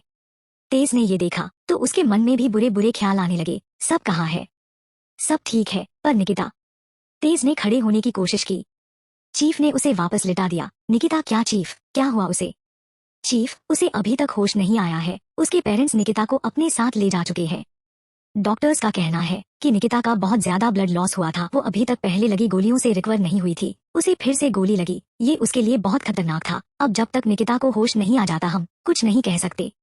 तेज परेशान हो उठा। और कैप्टन? शौर्य, शिवानी, वो? चीफ, वो ठीक है, यही इसी हॉस्पिटल में एडमिट है, इसलिए तुमसे नहीं मिलने आ पाए। वो सब भी तुम्हारी तरह निकिता के लिए बहुत परेशान है। अब तुम आराम करो, एक बार ठीक हो जाओ। तेज ने हमें सर हिलाया और आंखें बंद कर लेट गया। एक सप्ताह बाद। आजाद। चीफ, तेज, शौर्य और शिवानी निकिता के घर पर थे। सामने जमुना और जगत थे। जमुना, निकिता अपने कमरे में है, आप सब उससे मिल सकते हैं। चीफ ने हमें सर हिलाया और टीम के साथ निकिता के कमरे की तरफ बढ़ गए। इयाज और निखिल निकिता के साथ बैठे थे। निकिता ने चीफ की तरफ देखा। थैंक्स इयाज को यहाँ लाने के लिए। निकिता ने बेड से उठने की कोशिश की तो इयाज और निखिल ने उसे वापस सुला दिया। इयाज, खाला आप आराम करिए। निखिल, दीदी तुम चुपचाप लेटी रहो, उठने की कोई जरूरत नहीं है। चीफ निकिता के पास बैठ गया। शौर्य, शिवानी, आजाद और तेज भी उसके पास बैठ गए। चीफ, अब कैसी तबीयत है तुम्हारी? निकिता, ठीक हो? जिया हो? चीफ, हाँ बस तुम ठीक हो जाओ, हम सब जिया के घर चलेंगे। निकिता मुस्कुरा दी। शौर्य, एक वीक तक बेहोश थी तुम, कितने परेशान थे हम, कुछ पता भी है या नहीं? निकिता ने अपने कान पकड़ लिए। सॉरी। शौर्य मुस्कुरा दिया। शिवानी, तो कब ज्वाइन कर रही हो हमारे साथ? ये सुन निकिता थोड़ी परेशान हो गई। तेज, ये देख, इतनी भी क्या जल्दी है, पहले निकिता को अच्छे से ठीक तो हो जाने दो। इसे भी तो अपनी फैमिली के साथ टाइम स्पेंड करना है। हम सब एक वीक तक अपनी फैमिली के साथ रहे, ये तो अभी होश आई है, इसे भी तो वक्त चाहिए होगा। आजाद, नहीं मेजर, निकिता यहाँ अपना हॉस्पिटल खोलना चाहती है, ये इनायत का सपना था, को निकिता पूरा करना चाहती है। हमें निकिता पर कोई दबाव नहीं बनाना चाहिए, ये जब आना चाहेगी निकिता का हमेशा स्वागत है। निकिता के चेहरे पर मुस्कुराहट आ गई। सर, आपने मुझे पहली बार समझा है। आजाद, तुम अभी भी मुझे सर बुला रही हो? मैंने तुमसे पहले भी कहा था हम दोस्त हैं, तुम्हें हमें सर बुलाने की कोई जरूरत नहीं है। निकिता मुस्कुरा दी। ओके आजाद। आजाद के साथ साथ सबके चेहरे पर मुस्कुराहट आ गई। निकिता ने चीफ की तरफ देखा। चीफ अंकल, ये आज मेरे साथ रहेगा। आपने इसे अडॉप्ट कर लिया है, इसका मतलब ये बिल्कुल नहीं है मैं याज को आपके साथ जाने दूंगी। चीफ मुस्कुरा दिए। हाँ, मैंने याज को अडॉप्ट किया है ताकि इसे एक सुनहरा भविष्य दे सकूं, पर ये भी तुम्हारे बिना नहीं रह सकता, इसलिए मैं याज को यहाँ छोड़ने के लिए ही लाया था। बस कभी कभी इसे अपने साथ ले जाया करूंगा, इससे ज्यादा मुझे कुछ नहीं चाहिए। निकिता और याज मुस्कुरा दिए। 2 दिन बाद निकिता नैनीताल जिया के घर के सामने खड़ी थी। एक सुंदर सा घर जिसके चारों तरफ फूलों की सुंदर सुंदर क्यारियां लगी हुई थी। आगे घर में ही अलग अलग तरह की सब्जियां उगाई हुई थी। चीफ ने निकिता के कंधे पर हाथ रखा तो निकिता की आंखें नम हो उठी। वो हमेशा कहती थी उसे अपनी मम्मी के हाथ के पराठे खाने हैं, काश वो हमारे साथ होती। तेज ने निकिता के कंधे पर हाथ रखा। तुम्हें खुद को मजबूत बनाना होगा। उसकी मम्मी को जिया का सच नहीं पता है, तुम्हें उन्हें बताना होगा कि अब जिया इस दुनिया में नहीं है। निकिता, मैं नहीं कर पाऊंगी। निकिता पीछे हटने लगी तो आजाद ने उसे आगे की तरफ धकेल दिया। तुम्हें याद है ना जिया के आखिरी शब्द? तुम क्या चाहती हो? कि वो हमेशा अपनी बेटी का इंतजार ही करती रहे जो कभी नहीं आने वाली। निकिता की आंखों में आंसू आ गए। शौर्य, हमें करना होगा निकिता। शिवानी, मैं जानती हूँ तुम्हारी हालत, तुमने तो उसके साथ सिर्फ कुछ महीने बिताए हैं। मेरी सोचो, 6 साल से हम साथ थे, मेरी बेस्ट फ्रेंड थी वो, मेरी बहन, सब कुछ। अब हमें हिम्मत दिखानी होगी निकिता। निकिता ने हमें सर हिलाया और अपने आंसू पोंछ आगे बढ़ दरवाजा खटखटा दिया। एक औरत ने दरवाजा खोला। बालों का जुड़ा बनाया हुआ था। उस औरत के चेहरे से ही साफ पता चल रहा था कि वो कितनी समझदार है। निकिता ने उनके पैर छू लिए। ये देख वो औरत हैरान रह गई। कौन हो तुम? विश्वास। विश्वा, जल्दी आ। एक 15 से 16 साल का लड़का बाहर आया। हाँ माँ, तू इन्हें जानता है क्या? विश्वास ने ना में सर हिला दिया। तेज, वो हम जिया के दोस्त है, जिया के साथ काम करते हैं। ये सुन उस औरत के चेहरे पर मुस्कुराहट फैल गई। नमस्ते, मैं निर्मला, जिया की मम्मी। अंदर आओ आप सब। शिवानी, हाँ वो हमेशा आपकी बात करती थी, आपको बहुत याद करती है। जिया की बात सुन उनके चेहरे की मुस्कुराहट और बढ़ गई। सब अंदर चले आए। विश्वास ने उन्हें बैठने के लिए कहा। निर्मला चाय बनाने के लिए अंदर किचन में चली गई। निकिता चारों तरफ देख रही थी। छोटी सी जगह पर भी घर को इतने अच्छे से सजा रखा था कि क्या कहे। सब कुछ एकदम करीने से सजा हुआ, एक भी चीज इधर से उधर नहीं। तभी निकिता की नजर एक तस्वीर पर टिक गई जिसने जिया मुस्कुराते हुए निर्मला के गले से लिपटी हुई थी। दूसरी पिक में वो विश्वास के कान खींच रही थी। उन सबके बीचों बीच जिया के पापा की तस्वीर थी जिस पर हार चढ़ा हुआ था। जिया के नैन नक्श उसके पापा से थोड़े मिलते जुलते थे। निकिता की आंखों में आंसू आ गए, पर अगले ही पल उसने वो आंसू पोंछ लिए। निर्मला किचन से सबके लिए चाय लेकर आ गई। सबने बिना किसी सवाल के चाय ले ली। निर्मला उनके सामने सोफे पर बैठ गई। जिया नहीं आई आपके साथ? निकिता निर्मला की तरफ देखने लगी। निर्मला, हाँ हो सकता है काम हो, तो वो कब आएगी? सबकी आंखें नम हो गई। निकिता उठने लगी तो आजाद और तेज ने उसके हाथ पकड़ लिए और उसे इशारे से सब बताने के लिए कहा। विश्वास भी वही सोफे के कोने पर बैठ गया। दी को कितने सालों से नहीं देखा है, उन्हें अब आ जाना चाहिए। मेरे बर्थडे पर भी वो नहीं आई थी, क्या वो इस साल रक्षाबंधन पर आएगी? कोई कुछ बोल ही नहीं पा रहा था। निकिता ने किसी तरह हिम्मत जुटाई। आपकी जिया अब कभी नहीं आएगी, वो शहीद हो गई। ये कह निकिता रोने लगी। निर्मला और विश्वास तो बिल्कुल शॉक हो गए। उन्हें लग रहा था कि उनके साथ एक भद्दा मजाक किया जा रहा है। निर्मला गुस्से में उठ खड़ी हुई। ये तुम क्या कह रही हो? तुम्हारी हिम्मत कैसे हुई मेरी बेटी के बारे में इतना गलत बोलने की? चीफ, ये सच है, उसकी जहां पोस्टिंग थी वहां कुछ नक्सलवादियों ने हमला कर दिया और हम उसे बचा नहीं पाए। आपकी बेटी बहुत बहादुर थी। चीफ निर्मला को सच नहीं बता सकते थे, इसलिए उन्हें झूठ बोलना पड़ा। निर्मला की आंखों में आंसू आ गए। उसे अभी भी भरोसा नहीं हो पा रहा था। निकिता और शिवानी ने आगे बढ़ निर्मला को गले से लगा लिया और रोने लगी। निकिता, आंटी मैं उसे नहीं बचा पाई, उसने मेरी आंखों के सामने दम तोड़ दिया। निर्मला और विश्वास रोने लगे। शौर्य, तेज और आजाद ने आगे बढ़ विश्वास को संभाला। शिवानी, वो आपको बहुत याद करती थी आंटी। कुछ देर तक सब ऐसे ही रोते रहे।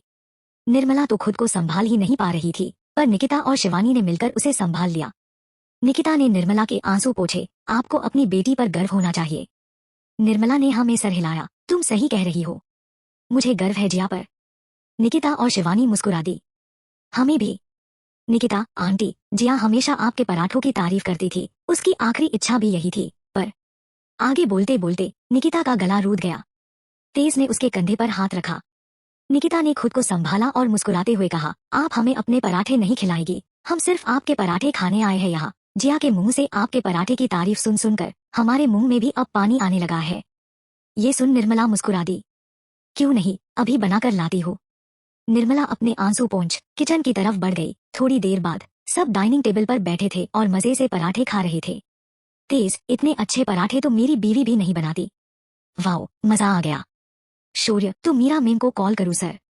पराठे बनाना सीख लेंगी। सब हंस दिए। शिवानी, आंटी मेरे लिए एक और। आप कैसे बनाती है इतना अच्छा? शौर्य, जिया ऐसे ही तारीफ नहीं करती थी आपकी, आप सच में कमाल है। निर्मला ने शिवानी को एक और पराठा दिया। निर्मला ने निकिता की प्लेट में भी एक और पराठा रख दिया। निकिता मुस्कुरा दी। आप तो मुझे मोटी बना देंगी आंटी। उसकी बात सुन सबके चेहरे पर मुस्कुराहट आ गई। निर्मला ने ये सुन एक और पराठा रख दिया। इतने से कुछ नहीं होता, देखो कितनी पतली हो गई हो। जिया भी तुम्हारी तरह ही खाने में नखरे करती है। ये कहते कहते निर्मला की आंखें नम हो गई। निकिता ने निर्मला का हाथ पकड़ लिया। आप खिलाएंगी तो? नखरे नहीं करूंगी आंटी। निर्मला मुस्कुरा दी। शिवानी, मुझे भी खिलाइए आंटी। शौर्य, मैं क्यों पीछे रहूं, मुझे भी खिलाइए। विश्वास, आप मेरी मम्मा हो तो आपको मुझे खिलाना चाहिए। निर्मला के चेहरे पर मुस्कुराहट फैल गई। कुछ पल के लिए वो अपना दर्द भूल गई और सबको बड़े प्यार से खिलाने लगी। अब सबके जाने का वक्त हो चला था। निर्मला ने शिवानी और निकिता के सर पर हाथ फेरा। आते रहना बेटा। निकिता, फिर आपको अपने हाथों से बने पराठे खिलाने पड़ेंगे। मैं खाने की बहुत शौकीन हूँ। निर्मला ने उसके सर पर हाथ फेर दिया। आजाद ने कुछ सामान निर्मला की तरफ बढ़ा दिया। ये सब जिया का है। उसके शरीर का अंतिम संस्कार वही कर दिया गया, बस यहीं। अस्थि कलश और उसका कुछ सामान। निर्मला ने जिया की चीजों को अपने सीने से लगा लिया और रोने लगी। निकिता जानती थी कि वो कभी निर्मला को उनकी जिया वापस नहीं लौटा पाएगी। इसलिए उसने जिया का अपना फोन निकाला जो उसके पास था, जिसमें जिया और उन सब के डांस की रिकॉर्डिंग थी जब वो सब दिल्ली के पब में पार्टी करने गए थे। निकिता ने वो फोन निर्मला के सामने कर दिया। जिया को खुशी से नाचते कूदते देख निर्मला के चेहरे पर मुस्कुराहट आ गई। निर्मला ने वो फोन अपने सीने से लगा लिया। थैंक यू बेटा। निकिता, आपको जब भी जिया की याद आए आप मुझे फोन कर दीजिएगा। अगले ही पल में आपके सामने हाजिर हो जाऊंगी। मैं जिया की कमी तो कभी पूरी नहीं कर सकती, पर कम से कम आपको उसकी कमी कभी महसूस नहीं होने दूंगी। निर्मला ने निकिता को गले से लगा लिया। निकिता, चीफ और टीम ने नाम आंखों से निर्मला और विश्वास को अलविदा कहा और चले गए। वो वीडियो और चीजें निर्मला के लिए जिया की आखिरी याद थी, जो उसके लिए काफी थी। 2 साल बाद चीफ परेशान से आजाद और तेज के सामने खड़े थे। हमें निकिता की जरूरत है इस मिशन के लिए। 2 साल से वो हम सब से दूर है। क्या वो आएगी? आजाद, वो नहीं आएगी चीफ। वो अब अपना खुद का हॉस्पिटल चलाती है। अब वो अपने परिवार के पास है। वो ये सब छोड़ इस मिशन पर क्यों आएगी? तेज भी सोच में पड़ गया। एक बार निकिता को इस बारे में बताते हैं, शायद वो हमारा साथ देने के लिए मान जाए। सब सोच में पड़ गए। बीकानेर इनायत हॉस्पिटल। निकिता ने आखिरकार मेडिकल का एग्जाम क्लियर कर ही लिया। अब वो एक डॉक्टर थी और साथ ही वो अपना खुद का हॉस्पिटल चलाती थी। जमुना और जगत तो इससे बहुत खुश थे, हो भी क्यों ना। निकिता अब उनके पास थी, सेफ थी। वो नहीं चाहते थे कि निकिता फिर किसी मिशन पर जाए। या जब पूरी तरह से निकिता के परिवार का हिस्सा बन चुका था। हाँ, कभी कभार चीफ के साथ उनके साथ जाता था। आखिरकार उन्होंने उसे एडॉप्ट किया था। लीगली चीफ याज के पिता थे। याज के आ जाने से आन्या और अरहान की कमी तो दूर हुई ही, साथ ही उन्हें जीने का एक और मकसद भी मिल गया। निकिता सफेद कोट पहने अपने केबिन से बाहर आई। बालों का जुड़ा बनाया हुआ था। सफेद कोट उस पर काफी जच रहा था। हर आता जाता स्टाफ निकिता को गुड मॉर्निंग कह रहा था। तभी सामने से मनीषा जगदीप और अपने 1 साल के बच्चे के साथ निकिता के पास आई। निकिता मनीषा को देख मुस्कुरा दी और मनीषा को एक टाइट हग किया। मनीषा, यार मैं इतने वक्त बाद ससुराल से आई हूँ, तो सबसे पहले तेरे पास आई ताकि तुझसे ढेर सारी बातें कर सकूं। निकिता ने उस बच्चे को अपनी गोद में लिया। छोटू का क्या हाल है? मनीषा, बिल्कुल अपने बाप पर गया है, हर वक्त रोता रहता है। जगदीप ने मुंह बना लिया। जगदीप तो साली साहिबा सर कैसे है, हम तो उनसे मिल ही नहीं पाए। अब वो ठीक है। ये सुन निकिता को खांसी आ गई। उसने मनीषा को बच्चा पकड़ाया। पता नहीं, शायद पागलखाने में है। जगदीप, ओह बेचारे। मनीषा, ये सर कौन है? मुझे ये कभी कुछ बताते नहीं। तुमसे ये जब भी मिलते हैं यही सवाल करते हैं। निकिता ने बात बदलने की कोशिश की। अरे तू ये सब छोड़ना, तो क्या करेगी जानकर? चल बता, तेरी सास की हरकतें। इतना कह वो मनीषा को खींचकर वहां से ले गई। जगदीप कुछ समझ नहीं पाया कि हर बार निकिता बात क्यों बदल देती है। मनीषा, मेरी सास ना मुझसे बहुत काम करवाती है, हर बार ताने देती रहती है। निकिता बस मुस्कुराते हुए सुन रही थी। तभी निकिता को चीफ का कॉल आया। उसने मुस्कुराते हुए कॉल उठा लिया। चीफ ने जो बोला उसे सुन। पहले तो निकिता परेशान हो गई और फिर मुस्कुराते हुए कहा, मैं आ रही हूँ। ये कहते वक्त उसके चेहरे पर एक अलग ही कॉन्फिडेंस झलक रहा था। समाप्त। फ्रेंड्स, इस स्टोरी का सीजन 2 चाहिए तो कमेंट्स करना ज्यादा से ज्यादा।